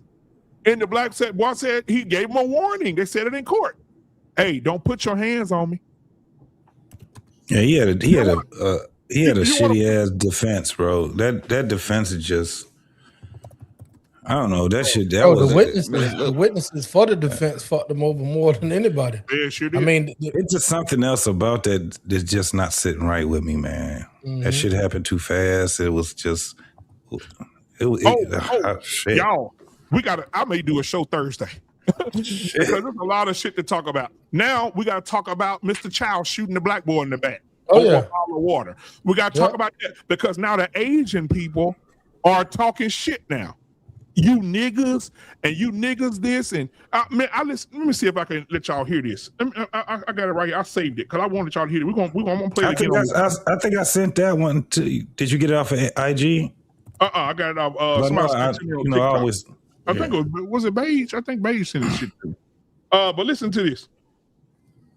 Oh, let me see if y'all can hear. Hold on. This an Asian woman who owns a nail salon sitting in her Mercedes Benz talking about niggas. Who is the majority of her customers? Niggas. Listen to this. This is going to be an unpopular opinion, and I'm call you out since you motherfuckers don't seem to fucking understand. Every single one of you over there boycotting Asian business and spreading more Asian hate, you fucking black fucking people with your black fatigue, okay? And what your people call niggerism. Yeah, not my words, those are your people's words. You people that is living in that black culture mentality, the poor victim mentality, thinking that people still owe you fucking reparation. Yeah, you motherfuckers. I'm the one talking to you motherfuckers. Every single one damn. in life, and then you want to blame everybody else. You see this whole cyberspace and Mr. Chow? None of this would happen if you motherfuckers raise your fucking kids right. That fucking little boy went to someone's business trying to steal fucking water, okay? Now, I might not agree. She said, raise your kids right. Shooting him fucking in Timbuktu, okay, wherever the fuck he was. But here's the crazy part. If you had disciplined your fucking boy right, he wouldn't be in someone's store trying to steal fucking 50 cents bottle of fucking water in the first place, okay? Not only that, you go and attack the fucking attorney defending his clients, and then here's the truth of the matter. Your people, there are 7 black juries who found your kid responsible, making Mr. Chow, okay, not guilty because they understand your fucking culture, your mentality. You failed your kid. Your society failed your kid. Your mentality failed your kid. That niggerism fucking attitude failed your fucking kid. Now, if you can't reflect on that, and if you can't understand and take accountability for your fucking failure, this will continue. More black kids are gonna die. Your community is still gonna struggle, and your people will fucking continue to be in poverty. No one's gonna give you a fucking handout. Stop asking for a fucking handout. Stop thinking you're gonna fucking make bank off your fucking kid's death, okay? What you need to fucking do is self-reflect on your people, your culture, your fucking community, and stop blaming everybody else. Let me tell you, boycotting the fucking Asian community, they're probably thanking God that your fucking black ass don't fucking go into their fucking store anymore to cause a fucking muck. Damn. Wow. Look, bruh. Look here. Let me say that I got great goal, man. Fuck this. But the unfortunate thing, she right. Because we ain't gonna do shit. We ain't gonna boycott a motherfucking thing. Your girlfriends and your wives gonna continue to get weaves, get the nails done. You're not gonna stop. You're not gonna keep. You're gonna keep eating that goddamn Asian buffet. You're not gonna do a motherfucking thing. She didn't do but tell you what they've been saying behind our goddamn backs. Yep. Exactly. They've been saying it. They've been feeling this way. They just got bold enough now to say it. What are we gonna do now? Now, Hank, this is what I want to hear. And tomorrow, I know Tyru's got his show. I'm going to fuck him over tomorrow. Pause. When he had that show tomorrow, I'm going to make him talk about this because he wanted to talk about, oh, Trump is racist and Trump racist and Trump racist. Trump. My thing is this. Are you going to continue to let your daughter sit down at Asian spots who hate you, do your fucking nails, go buy these bundles, go buy these lashes, go to these hair supply stores, or are you going to keep going there? And if you're going to keep going there, I don't want to hear another motherfucking word about Trump. Not half these women got to go natural. That means half these women got to go natural. Hey, that ain't gonna happen, bro. Hey, that ain't going. That ain't going worth a fuck. I'm gonna tell you this: if half of these women had to go 90 days without weave, the suicide rate would go up 43%. Damn. I don't know one woman that can go 90 days without putting weave in her hair. No, I married one. Fuck. Well, yeah, you did, Hank. You did. Your wife got natural. She wear natural shit every day. But I'm just saying. Fuck that. Yeah, I appreciate y'all having me, man. Hey, look. Hey, T-Max, they gotta be willing. We gotta be willing to understand though. That's the key though. We gotta be willing to put your link in the back, bro, for your you know what I'm saying? Whoa, for your channel. Hey. No, I was telling T-Max to put his. God damn, pause. Yeah. Wow. What's the name? What's the name of your channel, bro? It's T-Max Network. Okay, T-Max Network. All right. T-Max, and email me, bro. Black Man Unfiltered at Yeah, because I want that so fucking video you got right there. I'm gonna stir up some shit with that too. But until you hold on. Until we willing to make a stance against that bullshit, it's gonna continue to happen, man. Oh yeah. Mm-hmm.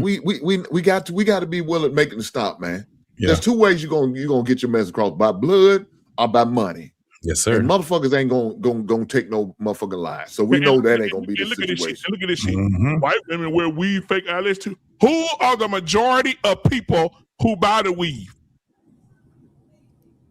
Well, they didn't kill no. Look, they didn't kill no little white boy, so it don't matter what the fuck the white women were. Right, they can continue to go and support them, but we need to stop. Stop dealing with them. Yep. Most definitely. We known this a long time ago that these motherfuckers really don't like us. Yep. But yet we keep going in there, pandering, paying, taking care of, putting the kids through college and everything. All right, T-Max, you go email me, man, so we can connect, bro, and you can come back on these Tuesday and Friday shows with us, bro. Yeah, and also you can stream this on your channel too. Okay, too easy. Your email, where your email at? On your blackmanunfiltered@gmail.com. Okay, too easy. I got you. Well, look here, fella. I got to get out of here, man. I got a show tomorrow. Good seeing you. I appreciate y'all. And JT, Hink, you say you got a show tomorrow? What time is your show, Hink? It's 7 p.m. Eastern, 6 p.m. Central, man. We talk about men's mental health. Hey, Hink, when you talk about men's mental health, I want you to bring up Caleb Williams painting his fucking nails. That's it on the mat and cover type. I think that's a mental problem. Then talk about it in the chat. We'll talk about it. Yes, sir. Hink, your boy got painted nails, man. I understand that. I seen it. That's between him and him. I ain't got nothing to do with that shit. That's between him and him. Yeah. That's between him and him. I ain't got nothing to do with that shit. It is what it is. That's his decision. Hey, Hink, the white dude in the chat said, "Why don't black people own businesses in the hood? Be honest." You said, "Why don't black people own businesses in the hood?" Yeah, that's what he asked. I know a couple of black people. Look, I got a couple of houses in the hood, so that's a business for me. So I don't know what he's talking about, but it is what it is. He talking about the majority of us who don't pool our resources together or spend it in our own neighborhood. That's a deep conversation. Why we don't? It is. There's a lot of brainwashing going on. We'll take our business because that is. It is what it is, man.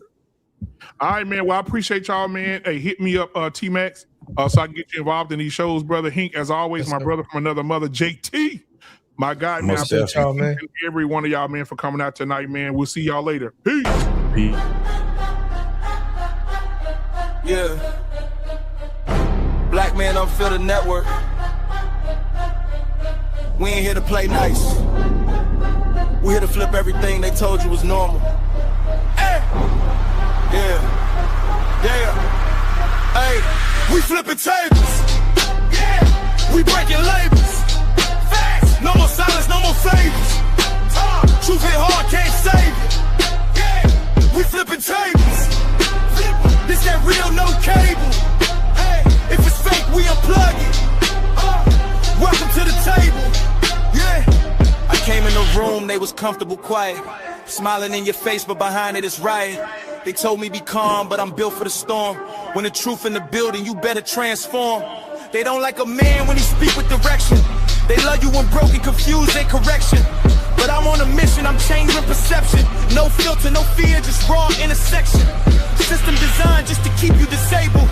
Mentally trapped, spiritually labeled. I'm cutting the cords, the lies getting fatal. If it ain't the truth, I'm flipping in the table. We flipping tables. Yeah, we breaking labels. Facts. No more silence, no more favors. Truth hit hard, can't save you. They said don't question, I said watch me. Too many men out here living sloppy. No guidance, no code, no structure, no lead. Now we wonder why families bleed. This ain't hate, this accountability. Look in the mirror with this vulnerability. Masking and frame with responsibility. That's what they fear, that stability. I'm calling it out, no sugar, no glaze. We breaking these cycles, we shifting in the phase. Legacy built, not lost in the maze. We done being silent, we enter a rage. This ain't just a podcast, it's a movement, it's a reset. If it's built on lies, it gotta fall. We flipping tables, no fear, no fables. Black men rise, we stable. Now we changing the label. We flipping tables, truth is non-negotiable. Black man unfiltered, this the voice they ain't controlling. Flippin Tables podcast. Black Man Unfiltered Network. If it don't make you uncomfortable, it ain't real.